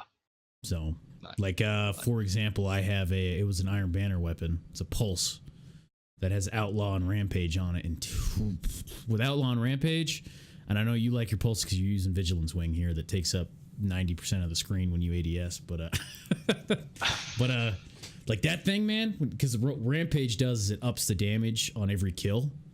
So, but you can stack it up to 3 times. So you using a pulse and you had that on it, it would, like, I was using it and it would be like one guy comes around a corner, do it. All right, I got more damage for the next one. Melt it even faster. Like it was, you got to have stuff like that. And what you have to understand of what I mean by competitive play, I'm not just talking about like competitive play in PvP for Crucible. I'm talking about, are there leagues? Is there an ESL for it? Is there a GB for it? I'm looking at ranked ladders for competitive play. I'm talking like serious fucking business. So now that Destiny 2 is starting to facilitate everything they need for that, I'm scouring the web to see if there's actually leagues for it. And if that's the case, understand, like, if you guys play with me back when I started BZB, or not started it, but when I incorporated BZB in the beginning, like it's not a matter of just getting with your buddies and having a good time and fucking around in competitive play. Like, you have to be dedicated to compete, because literally when you get into a competitive arena with people, all they do, you're competing against people who spend 8 hours a day learning the maps, learning positioning, learning angles, learning the game, learning everything, and facilitating strats and callouts and tactics, and that's all they fucking do. Yeah. Because and watch tons of videos on what's best too. There's money in it. There's whatever in it, and that's, I'm talking with Nade. That's what he's looking at facilitating. So, like, you have to literally love PvP to a point where it's a science if you're going to compete in an arena like that. Yeah. Which is, having been there myself, I think we could really enjoy Gambit, because it had, like, we came to a formula with it, with what we were doing.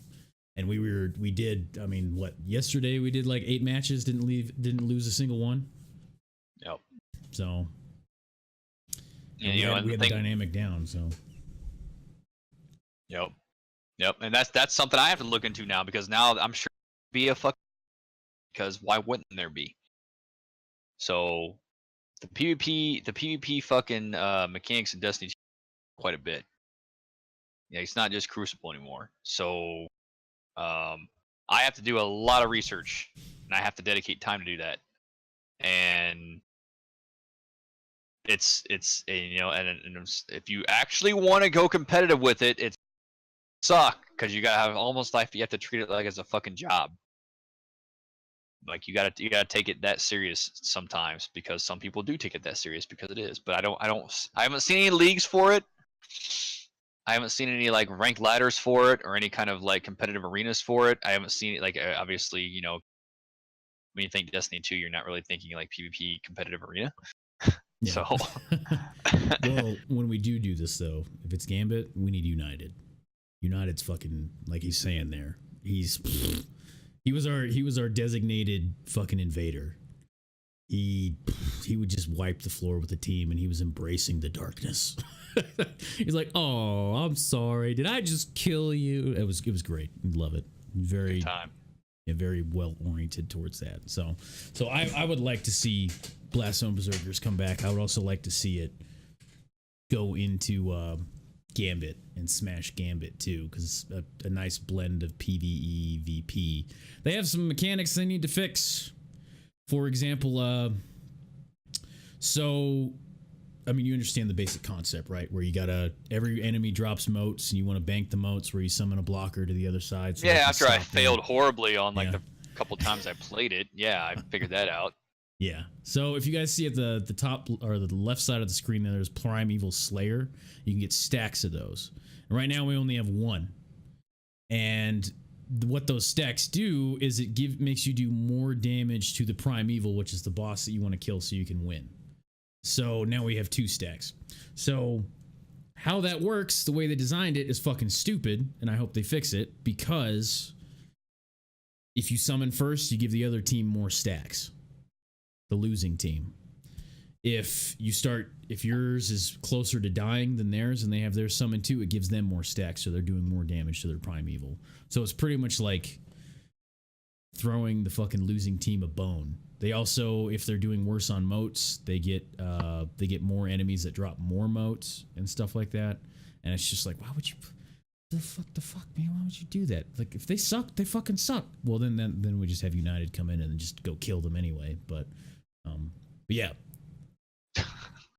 I like United. United sounds like he'd be a fucking a solid goddamn crew. Oh yeah. Is he like my evil twin? No, I am the evil twin. Is he like my fucking not so? You definitely be the evil twin in the yeah, I'd probably definitely be the evil twin. Yeah, sure. Yeah. But I don't know, man. I mean, fucking just listening to you talk about it kind of got me excited a little bit. So, I mean, I might have to do it. Well, some other problems is what Paladin's bringing up here. So when you invade, you get to see every player, the little icon over their head, and how many motes they're holding. Yes. So you know exactly where they are. You know when they're gonna peak, and that's stupid in my opinion as well, because it's kind of like I mean, it's wall hacks pretty much. You know, you can see where everybody is when that happens, and it's just like. Yeah, he was on PS4, but just didn't ever play on PS4. So, but so you can see through walls. You see how many motes they have, which you know, like you want to go with the guy with the most motes at once. You know, so you can deny him those motes before putting him in and stuff like that. Right. But if you also spawn in with an overshield, you know where everybody is instantly.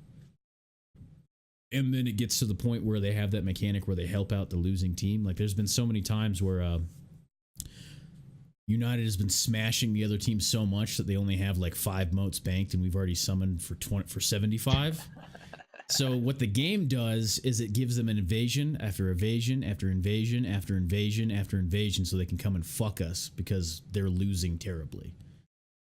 So it's a counterbalance. Yeah, but like, why should you get that if you suck? You know? Oh, Nate, are you embracing your competitive side now? Yes. Wow. Well, it pisses me off, man. Like when I play PvP, when I play Gambit, I'd probably take it a little more seriously than I should. That's the grunt mode coming out of you. I want to destroy you, and I want to destroy you bad. Yeah, and then if I don't destroy you, I want to learn from it. But I can't learn from it if you can wall hack, if you have weapons that the hitbox is as big as a semi, if for example in PvP now, everybody's using the shotgun, and you get 2 shots on every life. Yeah, and you know what?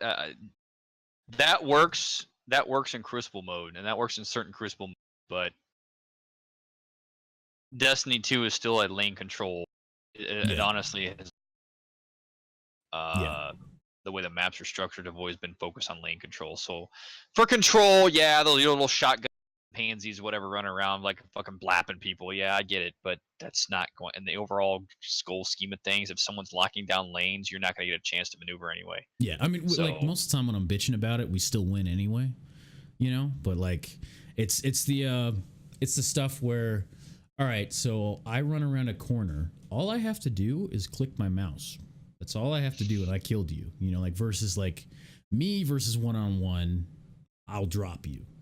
You know, like, because I will, you know, not all the time, obviously, but like, you know, most of the time, I'm working towards that where any 1-on-1 engagement, I will drop you. And then, you know, there's been times where I've had some great moments where I take down more than one guy in a room, and I've got all of them shooting at me or something. You know, like, and that's fucking awesome. You know, like, yeah. But the shotgun stuff is just it's easy peasy, takes no skill.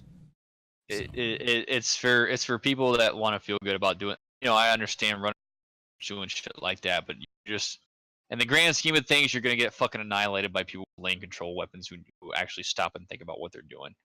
Yeah, Destiny, like I said, Destiny has always been a lane control map based game. Like the maps have always been focused on controlling lanes. Let's see if we can pull up Iron Banner to talk exactly about that. And I gotta make a new video now because my old video on Crucible are accurate. So we're not doing Iron Banner right here, aren't we? Come on, give me Iron Banner. There we go. So Iron Banner had this cool thing. Speaking of, for the competitive aspect, and it's only in Iron Banner where it's domination, you know, control in Destiny, where you cap the points, like we're doing right here in the feed. But if you cap all of them, I love it. You like that mid range shit. I'm okay with it. Like it grows on. But I'd rather have a I've got a sniper in my secondary slot that I've been trying to get better with, so I can quick shot people. But now that you can do that. Pulses just for me are just a better mid range fucking engagement. Well, it's close, mid and long. Well, no, like I'll have be the real right pulse. Like, yeah. I think it's the versatility aspect. Hand cannons are great, and people don't understand like they're mid range weapons. They're not close range weapons. They're mid range weapons. Like they thrive in the mid range. Unless you have the role I have on mine that has rangefinder. So when I ADS, the range goes up. And then it also has a range masterwork on it, so the range goes up even more. Well, then again, you're just facilitating that. It's not a close. Yeah. It's designed for, because you know a subgun will fuck you up. Period. Yeah, no, it will. If I don't make my 3 shots, I'm dead. Yeah. So you know, hand cannons are always like that one thing where it's like it's not what you think it is. It's a very mid range tiered weapon like pulses are. And I love it. The only class of gun that you can't really classify sometimes is auto rifles. Auto rifles, they're primarily meant to be a close mid-range weapon, but it really depends. Like the rate of fire might be 720, so it's better that it's more like an SMG weapon, or the rate of fire might be slower, so now it's more like a mid-range, long-range weapon. It's just like auto rifles are just like they facilitate every niche. Yeah, it's like it depends on what you get. Yeah, what kind of assault rifle you have, what it can do, it can do there. That's important. But it's awesome because that's back in the game where I can be like, I don't have a good roll on this yet, so it's not going to change my play style because I haven't gotten a good version of it yet. So you know, like, but before it was like static roll, fuck that, it's lame. They do need to. There is a known glitch with scout rifles right now, and there's a problem where they don't do as much damage as they should be, especially if they have explosive payload on them. So, But they Scouts said are- they're going to fix it. So None of the maps in Destiny 2 that I've seen really facilitate scouts. Not like D1 did. D1 had really long range maps yeah, and there's really there's open maybe areas. 1 or 2 maps, And D2 doesn't but really they took facilitate them scout from ranges D1. that well. Yeah, Unless you're playing the Mida back in the day and it was yeah, fuck Mida. clack, clack, clack, clack. I swear I hear that sound. Yeah. Well, that's what was so boring about the PvP before, was it just came down to like using the meta, quote unquote. Now it can be anything. It depends on your roles and how you use it. So instant anger when I hear that Mida go Yeah. off. Clack, clack, clack, clack, clack, clack, clack. Fuck you. get the shit out of here. Fucking easy mode weapon. Now there is a hand cannon now called the Ace of Spades. Now, Yeah. I don't know if you've seen it. I know you don't have Heard it of it. yet. No. So this thing is pretty fucking beefy. It has 13 rounds in the magazine or cylinder. 13 rounds in the cylinder. If you get a kill with it, then reload. It loads 6 rounds in the front that do extra damage. Also, if you get a headshot kill, the enemy explodes and you get a faster reload. So this thing in PvE and PvP is ridiculous. Like, I'll use my better devils in PvP and I'll be like, oh, I'm doing all right. You know, I got positive, and then I'll switch to Ace of Spades, and it's like, oh, I just killed like 30 people that match. Like, what the fuck? It's ridiculous. Ridiculous. So there are some weapons like that still in the game, but you can You're still outplay gonna them. have to, like, for that.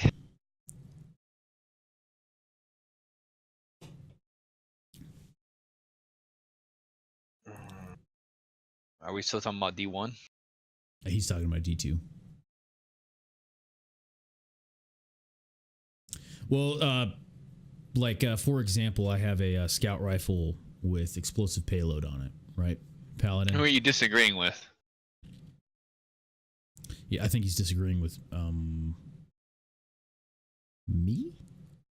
Yeah, I'm confused. Paladin saying, I disagree. The scout rifle feels like you are shooting a needle compared to a cannonball with a hand cannon. And assault rifles have very poor range or very poor damage per bullet, thus longer time to kill or much harder to aim, in my opinion. I'll agree with you. Yeah. I know you love assault rifles, but as far as I like hand cannons and scout rifles where if I put my rounds in the right place, I get an extra like blood boner because I just outplayed you with something that's harder to use. You know? Well, I did use, what did I use? The fuck? I made a montage of it. I don't know what the fuck I was using. It was an old cowboy western look. Was it Last Will? Dire Promise or Old Fashioned? Probably old fashioned. I think it was old fashioned. Yeah, it was old fashioned. Yeah, there's a new one there's a Gambit hand cannon that looks even more like a Navy Colt that's breech load. Yeah. You'd like it. I don't know how it work out now. Like I said, the new PvP mechanics I have to get, because again, time to kill. When you change time to kill, that's a big game changer. Yeah. Big game changer. And also more things are viable, like pulse rifles now. Yeah. The things changed. Like auto rifles were kind of big back in the old system, and now it's just like I have to relearn this. Yeah. I'm gonna spend a lot of time dying to learn PvP mechanics in Crucible. It's gonna take some fucking time. Yeah, a lot of time. So, 76 trombones. How about that? Woohoo! His birthday was yesterday. Happy birthday! I'm drinking for you. Again. Yeah. So that the scout rifle problem. I have a scout rifle with explosive payload, and when I'm shooting somebody with it, you know, like what feels right when they should die, they have about like, you know, like you should never have a weapon when you land good hits and there's like that much health left, like a little itty bitty bit, you know what I mean? Like, why should I have to fire another shot there? It's not like I was shooting him in the toe, you know, like I was shooting like body and head.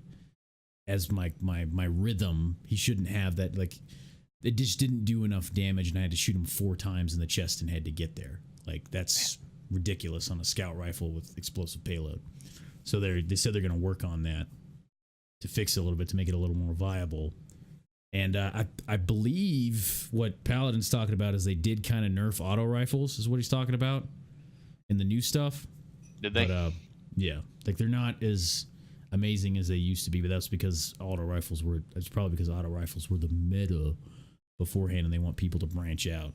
So, well, if you're going to create, and that's where it's going to happen. When you want to play competitive modes, you have to really focus on balance. yeah. And with these loot drops, I'm curious how that balance is going to be incorporated, because a game will never be competitive if like, I understand a lot of you guys on Nade like the loot drop system, and that's cool for a PvE perspective, but as a competitive gamer, balance must be established for a game to be considered competitive. Skill is going to be the deciding factor.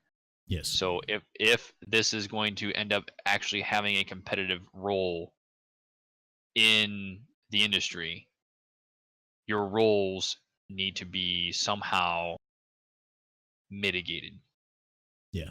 Paladin actually had a pretty good point about that. Why not make static things that you can choose from? Static loadouts? Yes. Yeah. That would usher in true competitive. a true competitive experience. Yeah. Not like, well, I'm using a broken OP gun, so fuck you. And I got the god rolls on it, so fuck you. But yeah. But don't, and I say this, don't do that, changing your whole framework to revolve around that. Make that a side piece. Like, keep the core of what makes Destiny 2 great, like your roles and your fucking this and that and all that stuff like that. That's don't compromise that. Don't pull a Dawn of War 3. Okay? Yeah. Don't do that. Don't fucking do such that. A weird amalgamation of Heroes of the Storm and an RTS. We're gonna make this solely RTS. competitive focused and completely shit on everything that made Dawn of War franchise great. Okay, yeah, no, don't do that. I'm not asking you to do that. I'm a competitive player, and I'm telling you, don't do it. Okay, don't shit on what makes Destiny 2 great, but make it a little side piece, and do it that way. We'll be fine. Hopefully. Hopefully. Yeah. They don't do that, because you're just like, I want to re-emerge Destiny P to make it completely competitive. I'm just like, don't do that. That's not what Destiny 2 is. Don't. Yeah. And I really sincerely hope that they don't make PvP changes affect PvE all the time, because they did that in D1 man. Like, don't do that. You have to go they made it so that special ammo, you had to go find it in PvP to get it for snipers and shotguns, and it was on a timer, just like heavy. So that affected PvE because you barely get any fucking special. It was like, well, fuck you, I guess. The bricks are on the ground, you got to go pick up other people's and stuff like that. So problem is, Just Steve, I don't think they're going to do that, because they pushed in Gambit mode. So it's like they're trying to merge it. So, like, how do you do that then? How do you treat Gambit mode if you do that? You'd have to separate it from, it would be Gambit, PvE, and PvP would all have to be changed completely separately, each one. If you're going to change stuff, because it works differently. And also, Gambit power is scaled for the PvE section, but not for the PvP. So if you, as a 500 power, went up against a 600 for the, like, a player versus player in Gambit, he's going to wreck your shit. Unless he's an idiot. But okay. Yeah. All right. Didn't know that. Probably why I never invaded, even though I wanted to. I was like, I want to invade! Never. Yeah. Well, they didn't tell me no. They were just like, they'd go first. Yeah. I did invade one time. I'm fucking, me. Gotta slay. Don't take that away from me. Yeah. All right. So we smashed the hell out of talking about what's going on with Destiny now, and the competitive side and the PvE side, and it's so much better now. And I know you've got the games you're going through right now, and that'll happen at some point. If we get back into that, I have no worries there. It'll still be there and hopefully just get better and better until then. But we've also got, for Talking Guns, we've got our co-op games that we've been playing through. We're going to start doing these talk shows more often now that we've got it set up. Fallout 76 is coming out. And I would love to get into that with Justin and go fucking terrorize people. So Understand, all the concerns you guys have about Fallout 76, the concerns probably originate from me because I'm the guy who's gonna do all that shit. All right, I'm just letting you know right now. But I'm gonna make it RP centric. Like the first thing I want to do is nuke somebody. I don't give a fuck about anything else in Fallout 76. All I want to do is nuke a motherfucker. Like just to get there. I don't want to grief people. I just want to fucking. Who wants to grief somebody? That's fucking boring. It's not fun for me to grief you. Yeah. Like, hey, you spawn in. Yeah, that's not fun. You don't get anything out of it.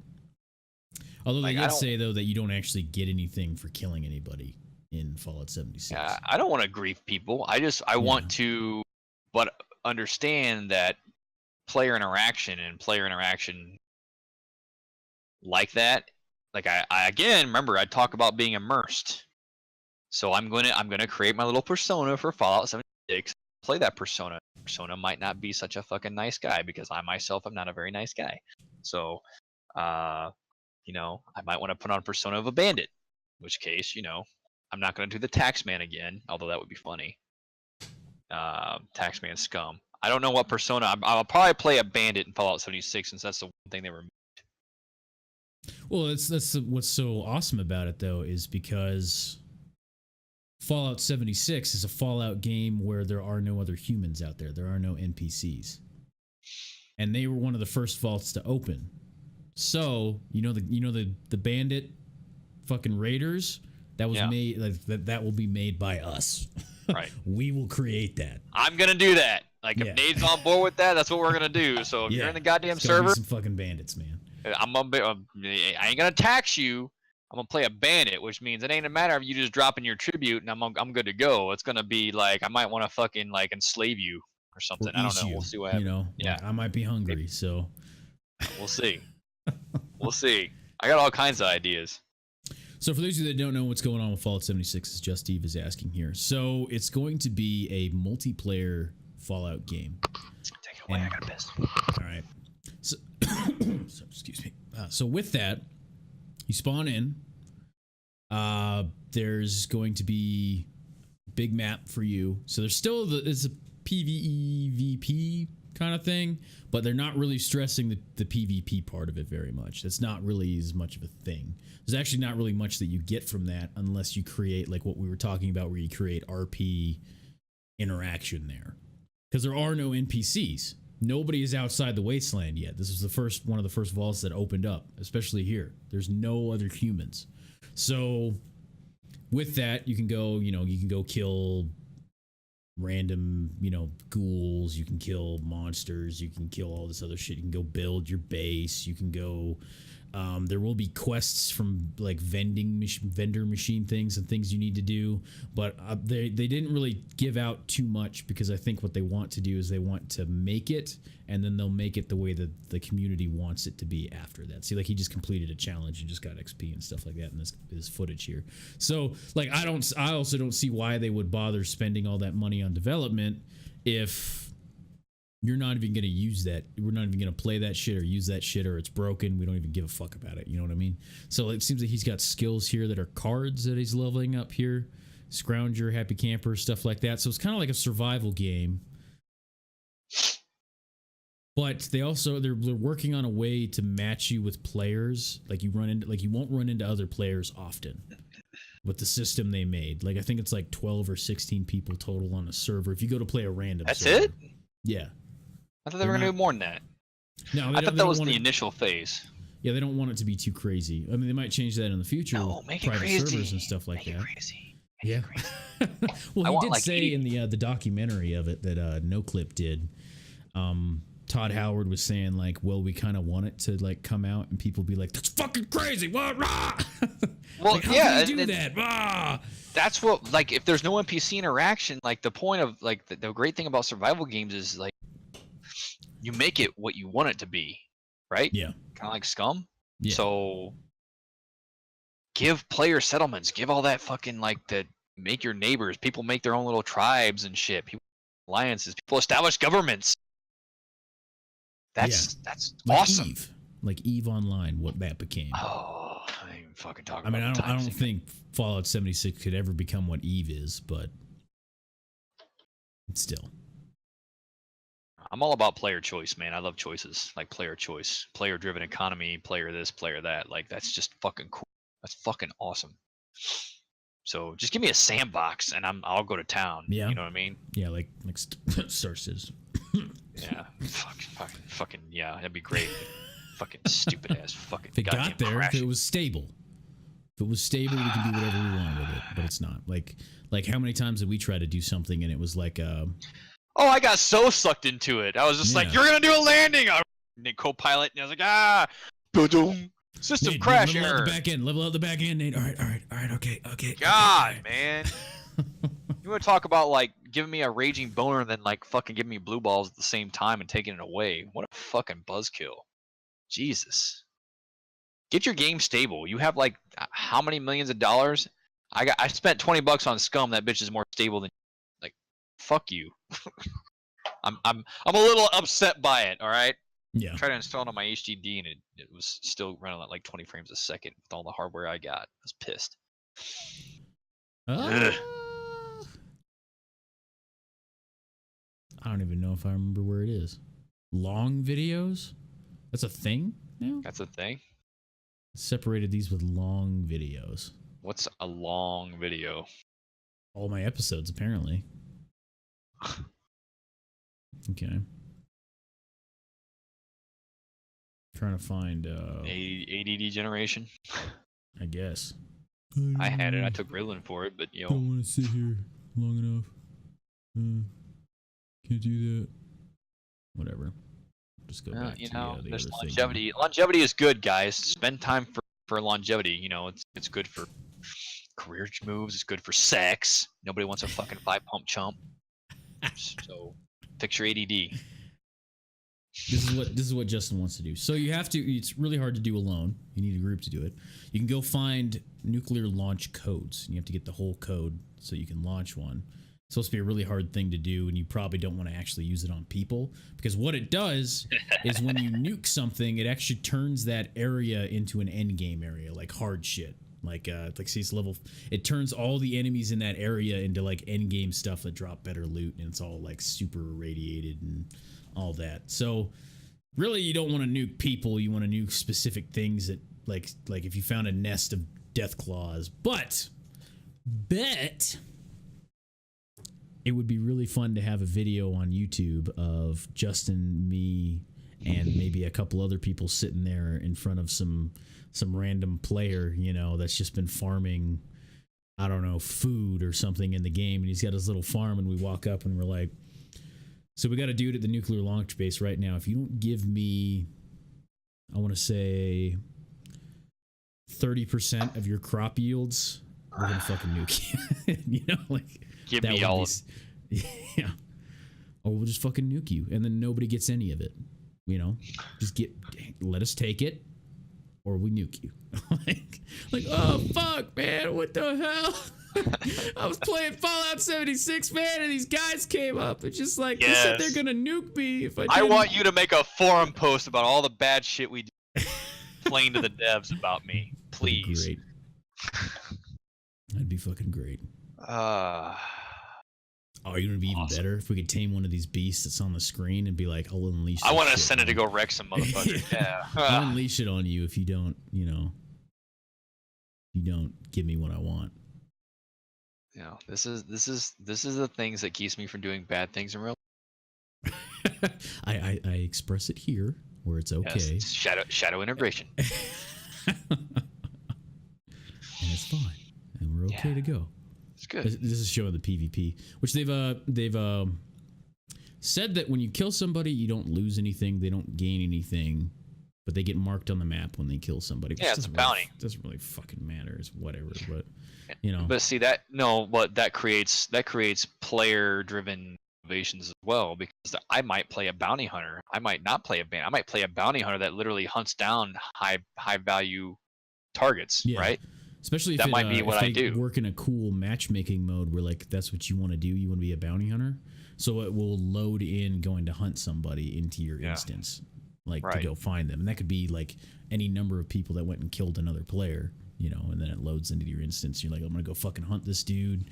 Oh, this player. Okay, so how did he kill the guy? You know, like let's go find where he killed the dude. Well, obviously he's using, you know, a laser rifle. That'd be fucking cool to RP. Like, okay, so he's got a laser rifle, grenades. All right, okay. Then you can like go try to track him down, and you come across some other settlements that he already wasted or something. That'd be sick. That'd be sick. And that's what I like doing. See, because most people want to play everybody wants to play the good guy or the neutral guy, and I like playing the villain, because then it creates story elements for everybody else to facilitate to do things. Because most people don't want to play the villain, you know, they want to play the fucking hero or whatever. Like, I have no problem, like the taxman. I'll play the taxman in SCUM. Like, I'm kind of the bad guy, you know, sort of, to speak, you know.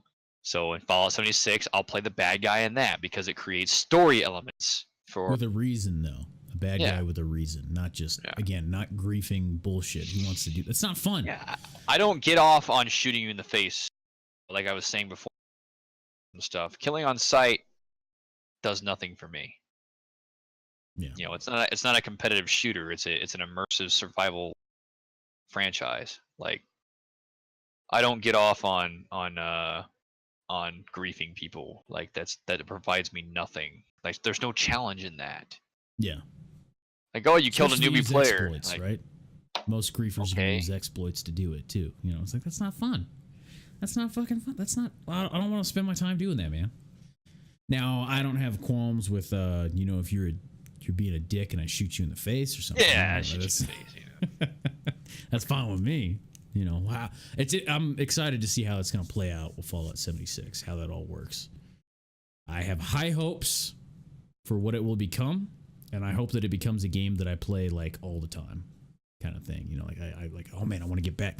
Like, I can't wait till I get, you know, done with this, or like this guy gets on to play with me so we can, you know, Justin gets on to play with me so we can go do some more Fallout 76, man. That's what I want to fucking do. And I can't wait because they said they're going to have private servers where you can mod them and stuff like that. And I would love to have a private server with the blast zone and stuff. And I know ZFG has been talking about, depending on if it's worth it, because, you know, it's a business, right? You've said, like, if there's no reason to make a fucking server because nobody plays on it, what's the fucking point? You know, if it's only one dude on it. But it would be awesome to have a server and then let the community just go buck wild with, like, making a big fucking fort or something for, you know, whatever. That'd be sick. Whatever the game ends up becoming, you know. And not to go plugging, but I've checking out like our rack space and our available fucking shit. Like, we have 10 workstations or 10 machines we could dedicate to servers easily. Like, we have workstations galore stacked up with enough horsepower to fucking facilitate plenty of servers. So, just something, you know, something we've thought about doing is, you know, like that. It's just like, well, we know how to manage them. We know how to do it the right way. We know how to update people on what they're doing. Like, why would we rent out servers? We'll just fucking do our own. Yeah. I think, though, Penguin was saying something about it's going to have to be through Steam, though. That's fine. Yeah. It's fine. You can We've still already run it- you can facilitated that. Oh, okay. All right. Well, never mind. We've already facilitated bad, that man. with the Conan server. That through fucking Days to Die. I mean, like I said, hardware. Like, having we had our annual meeting, and I checked. Dave has no shit like a rack server storage area, and he has like workstations piled up of shit. So servers aren't an issue. So it's just a matter of the availability of allowing us to actually manage our own. That's all it is. There you go. Fuck yeah. I'm excited. So, What was it? Dirk had a question earlier. We should move to questions now. Are we moving to I'm questions? getting a little hungry. Moving to questions? Okay. There's always next talk show for everything else. All right. So, question that we got, and you guys go ahead and plug questions in the chat because I'm sure Nate and I are more than happy to accommodate them. Dirk asked, when is the Nade Face going to join, and he said it this way, the King of the Ring in Elysium?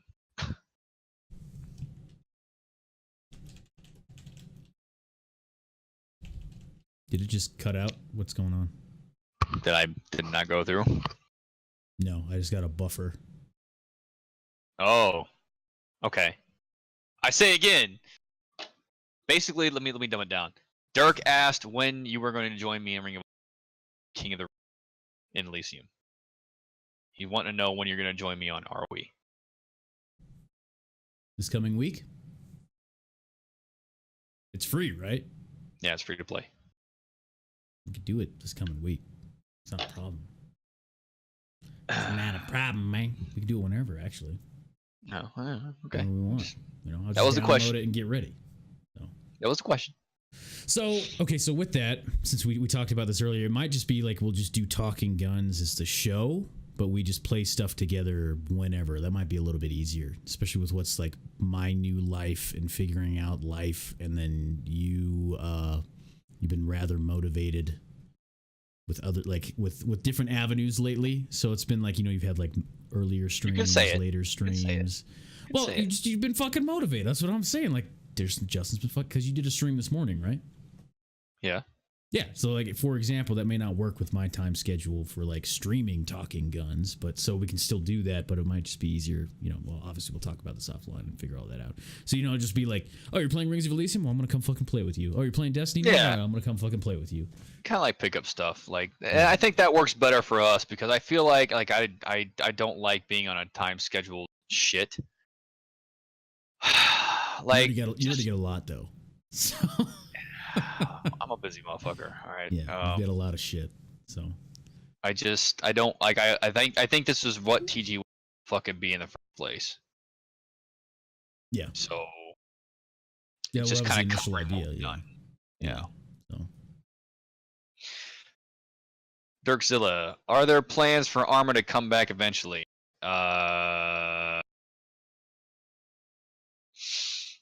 Addressing me, addressing both of us, addressing who? I would assume both. Period. Hopefully, someday we'll see. I'm assuming is the answer. But. Arma is an interesting animal to get up a static server for, which is why we've kind of been like, okay, is it really worth it? Because there's all this other bullshit that we didn't have to do with other fucking games and stuff like that. Yes. What I'm going to do for that, and Just Steve and I have talked about this, is we might have to do a local hosting as opposed to a dedicated hosting. To basically get things to where we want.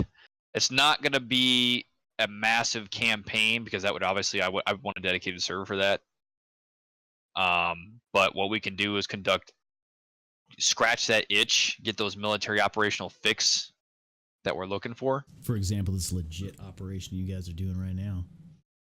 Well, this is actually a fuck around. Yeah, this is a fuck around test is what we did. He said legit, and I'm just over here like, oh god, this is the time we tested something and it actually worked out. And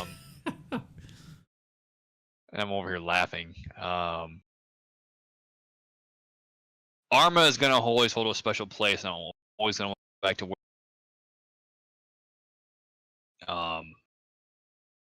But getting a dedicated server up for that shit, even when you go and rent a, like just the amount of shit you have to know to get it fucking operational is a pain in the dick. So it's like, what's better for our player base? And mainly what people want to see is they just want to see an authentic guy doing authentic shit. Like I can just do that on a local server. I don't need a dedicated server for that right now. So to answer your question on my side of things, yes, there's already plans in the works to do that. Made things side of things, I'll let him speak. For Arma? Yeah. Well, I love playing Arma, and I love playing the tactical stuff. I don't really enjoy streaming it, personally. I like getting into it. I like going fucking dead face, like resting bitch face when I play it, and I just get into the game, and that's what I want to focus on. It's not really a game I enjoy streaming, so most of the time when we were doing stuff, I do it off stream, and I still really enjoyed it. But I mean, Justin doesn't do that. He's a little more, it's more his thing. So, and it works out more for him, and he does more with it. And I personally don't have the motivation to like cut out videos with Arma and specifically stuff like that. And also because that's what Justin's doing and stuff like that. I just want to be a part of it to add to it. So, it's not really something I want to stream, but I want to play when it does come back and stuff like that. So, and that's just where we talk in different streaming styles. Like I have no problem. I like what I've done in life into my streaming platform, and you guys like that. Nade likes getting lost in a story, or Nade likes getting lost into focusing on that because he wants that. Well, now we're talking psychology. He wants that separatism. Am I incorrect? Yeah. On stream, I like that. On stream, he wants interactivity. That's what I like to do on stream. Off stream, I have no, I really enjoy Arma and just going in that place. Well, yeah, you did that for a fucking living. Yeah. Like, hello. Yeah. Like, don't get it twisted. This motherfucker knows his shit. It's just I showcase it, whereas he wants to. When he goes live, he wants to forget about things. He wants to blade that off. He wants to have interactivity with you guys. He wants to get lost in something else. And that's what he wants. Me, I'm like, I want to show you what's in here and what's in here. And if you like it, great. And if you don't like it, I don't fucking care. That's me. Because that's what's in here. Fuck you. I wanna expose this shit. That's my mantra. So yeah. Well, I mean, I'll admit, for me, streaming has always been like, because I don't take pain meds for my shit, so streaming is like my medication. Yeah. So like so I have a literal pain, like the amount of pain I'm feeling gets put into the mix of how I feel about when I stream something. I'm like, well, this isn't making me forget about it. Sorry, like. Yeah, and that's it. Whereas me, I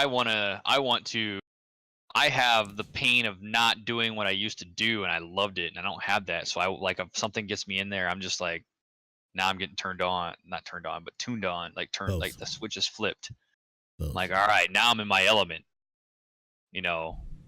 whereas Nade's like, I want to forget about that shit. Like, I want to fucking go there. So that's just different streaming styles, guys. Different streaming styles. This is my escape.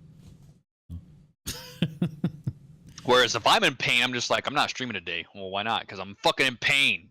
Yeah. Not in my element. A couple days recently like that since I started working out again. Like yesterday was I was a little late on things, and I went and worked out with Penguin, and I pushed harder than I usually did. And like afterward, I was just like, dude, if I got on stream right now, I'd just be like, my body hates me. But Are you both surprised where you are in your streaming? Asked Dirk. I'm not gonna give you the well, yeah, feel goods. I'm gonna be completely open with you personally. I've been doing this for over 3 years now, and it's not where I thought it would be by now. I'll be completely honest about that and open, transparent. I'm not saying that doesn't mean that I don't value what I have with streaming and the people at the community I've fostered and the other streamers that I've gotten to know and stuff like that. And I understand certain reasons why it is where it's at because of choices I've made, because of what I like to do on stream, and that it is, again, like this is supposed to be my escape, not me working, like just feel like work kind of thing. But I mean, I'm surprised I'm still streaming. But I still love it after everything that's happened. But so what about you, Jason? I was surprised that, but I wasn't really surprised about why it happened. But I was surprised that how YouTube integrated into my stream actually blowing up. I wasn't surprised that I blew up because I was playing squad or I was playing. I kind of knew that the tactical genre was my niche. I was just, what surprised me was how that my stream was generally a very entertaining bounce around. A video I posted on YouTube maybe 2 years ago now just suddenly blew up, like 172,000 views and counting. And that fundamentally changed it because now I'm averaging a much higher view count, and because of just that, like people started coming in. Yeah, there's some cool people too, supportive, positive fucking people coming through because of YouTube that I've seen in his channel because of it. And that's where I think that was the biggest surprise I had, and that made me realize that there's actually a niche and a calling, and that's where, you know, and you guys know, like I'm not gonna sit here and plug on Nate's channel, but again, that's kind of what ZFG does. Talking guns, man. Okay, well then we facilitate, like ZFG Nation's all about facilitating content, right? Like content creators is our business. So, and that's where I tell, and I don't tell people advice because I haven't experienced it, because I am a content creator. Nate's a content creator.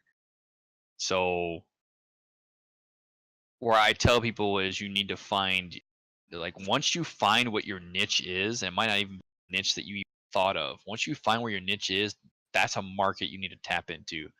It doesn't mean you need to be a one-trick pony, but if you tap into that niche, that's going to get you the exposure you need, right? And then when you branch out, you're going to have a much bigger. I know for a fact. Yeah, I like to play other games. I love playing RTSs. I love playing RPGs. Like I was a JRPG guy. It was time. I grew up playing JRPGs. Nobody would have thought about that. They would have thought I was like a tactical guy the whole way through. But I love JRPGs, and nobody would have known that unless I'd have fucking discussed it, because I literally just tap into like tactical shooters all the time. I love JRPGs. I grew up on them. You know, that was my shit. But because my niche is the tactical market. If I post an Arma video or I do an Arma stream, I'm getting 30 viewers easy. If I play something else, I'll get 10, 8. So, but it's not about, and that's the thing too with content creators, it's not about your number, right?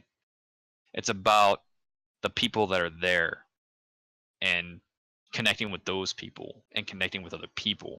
Like that's what's going to matter, and then your numbers are just going to grow, you know, eventually. And that's where Nate and I have talked, and I already know. I kind of know what his niche is. But I know Nate likes to get lost in the stories, so Nate's niche is story-driven games. True or false? That's when I have the most eventful streams, is when I do a story game and everybody gets lost in it with me. Right. Yeah. So I mean, I'm just really addicted to Destiny right now. So that's fine. Maybe Destiny 2 is your niche because of your knowledge base of the game. But now you're talking about, you know, but Destiny to itself kind of tells a story. So, but like, it's kind of like your thing, you know, when you find your niche and you harness that, like, attracted to. So that's just what it is. Like, I'm very versatile. I like doing that stuff too, but I know my niche is tactical oriented games. I didn't choose it, it chose me. So that's just the way it works. One wears the TG Legion Blatzone.com. Well. What? Dude, what's the Legion? Dirk?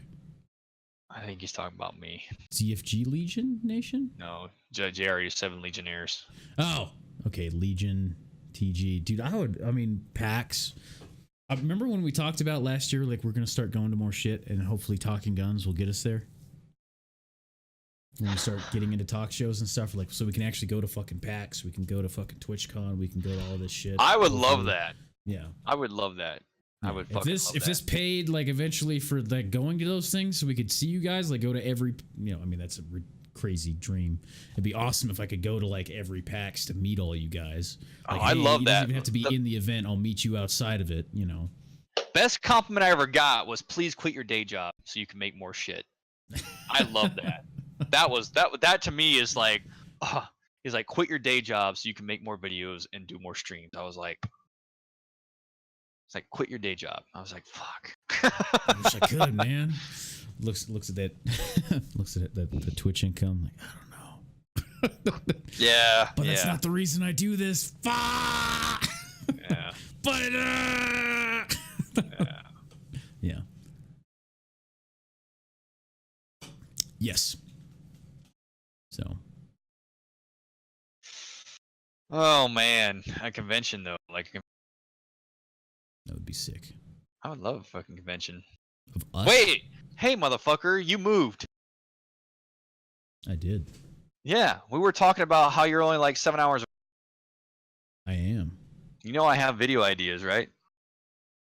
You have told me. I have.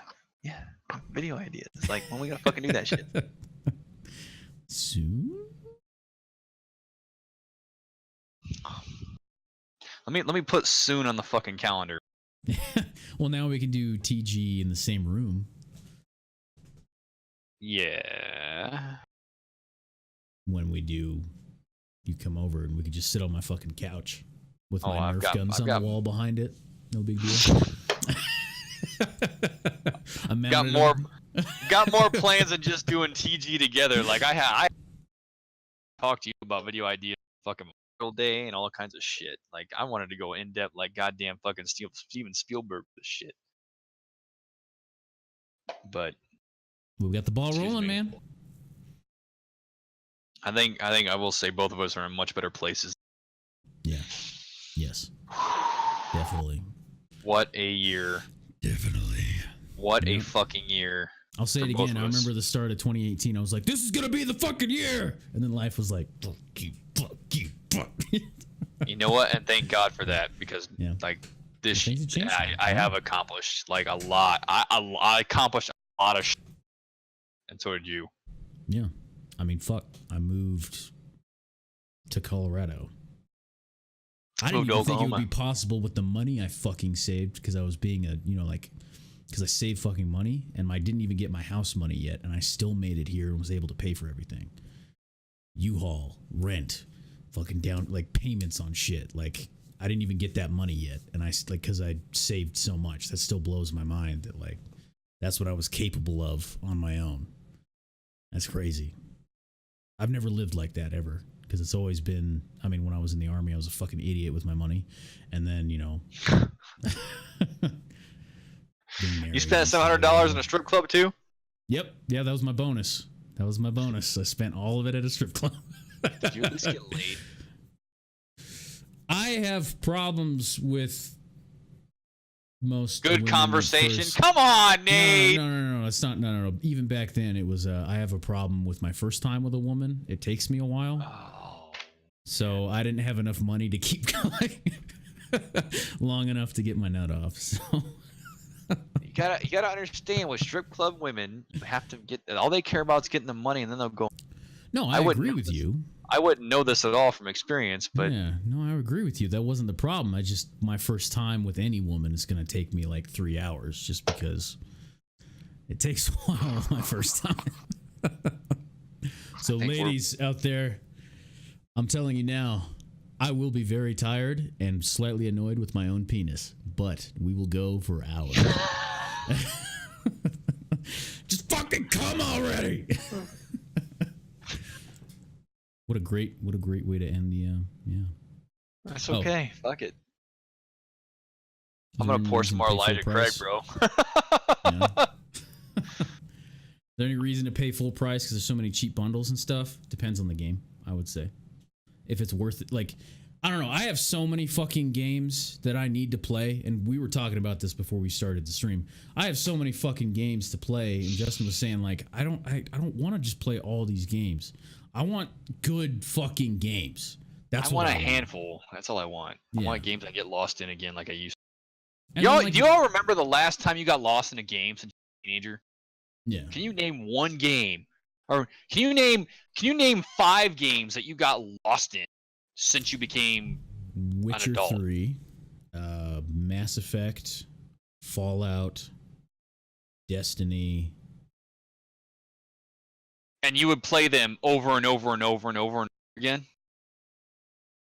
Just Destiny then. Okay. That's one. Because I played Phantasy Star 4 and beat it 15 times. 15 times at 10 years old. 15 times. And I would still play it. And I'm 31. 21 years later, I would still play that game, and I would still play it over and over and over and over and over and over again.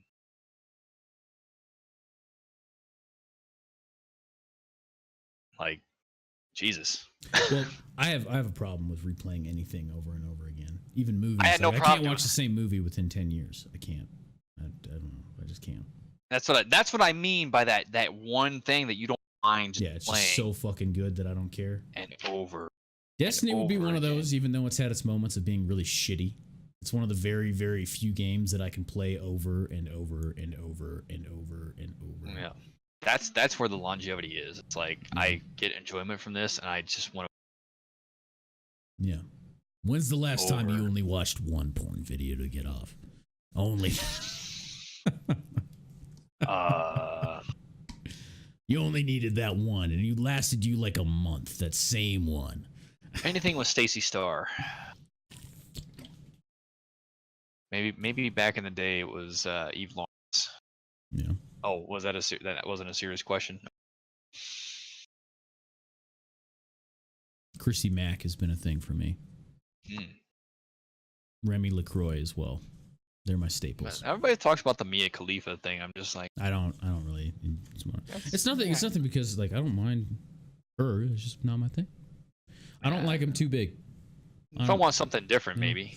Like, I don't like want- him big. No, I don't like him I this like him big. You know what I mean? No, I like him. I mean, him I like big. but not like. No, I don't really no, like her that's. personality either. It's not my thing. She's not that big though. It's big Yeah. for her But size. she's but not tiny. that big. Yeah, she's tiny. Tiny. She's tiny. And So now yeah, we're those are talking pretty about big porn. for her There we size. go. Yeah. But I need to get some dinner, and I have plans for dinner, so I feel a little bad. But I'm really enjoying this, and I'm already late right. for it. But Oh shit. we've been doing this for. I didn't even think it was going to go for 3 hours. What's we the can keep uptime, fucking really? going, man. Yeah, we've been going for. Oh shit. Yeah, exactly. Where'd the time go? Yeah, but we've always got next week. I'm figuring. You know what I mean? We'll do another one, and I want to Weekly, do huh? more of these. So thank you all very fucking much for coming around. Oh yeah. And Justin, if you want to give your little where you can find you and stuff on Twitter, all that jazz. God, really? Did you Yeah. put me behind the fucking Divinity screen? Yeah. Well, we don't have a different one yet. So. All right. So. All right. Shameless plug. I don't like doing it on Nate's. You guys know where you can find me. I'm Justin87. I have a Twitter, Twitch. Like I said, for upcoming as far as personal channel stuff, you guys know I run a business as well. CFG Nation, CFG Nation Discord's up there. You can ! Discord as well. You'll see a wide variety of things. Generally, again, I like to play in the tactical market, but lately I've been doing SCUM. I've been doing Ring of Elysium. But I'm gonna do, and this I haven't announced this yet. I'm guessing you're dating the one that swears a lot. Yeah. Hi, how you doing? Nice to meet you. We haven't met yet, but I'm the asshole.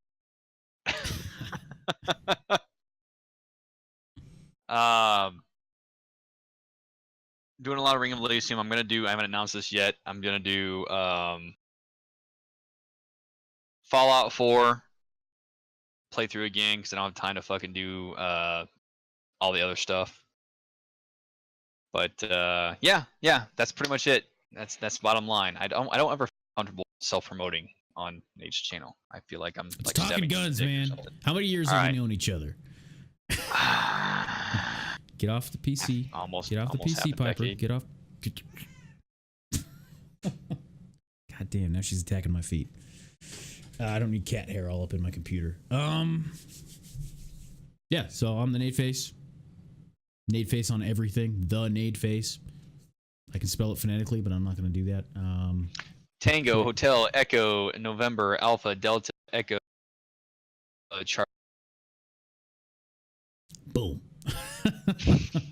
So you can check us both out there. We stream a lot. So I've been doing a ton of Destiny. I've also been going through the God of War series for the first time. I'm on the last one now. We've got Fallout 76 coming up that we talked about in the podcast here, where we're going to be playing and stuff like that. And yeah, so thank you guys very, very much. You fucking rock. You're amazing. And I hope you all have a great rest. I'll see you next week on Talking Guns. Yeah, awesome. Dig it. Adios!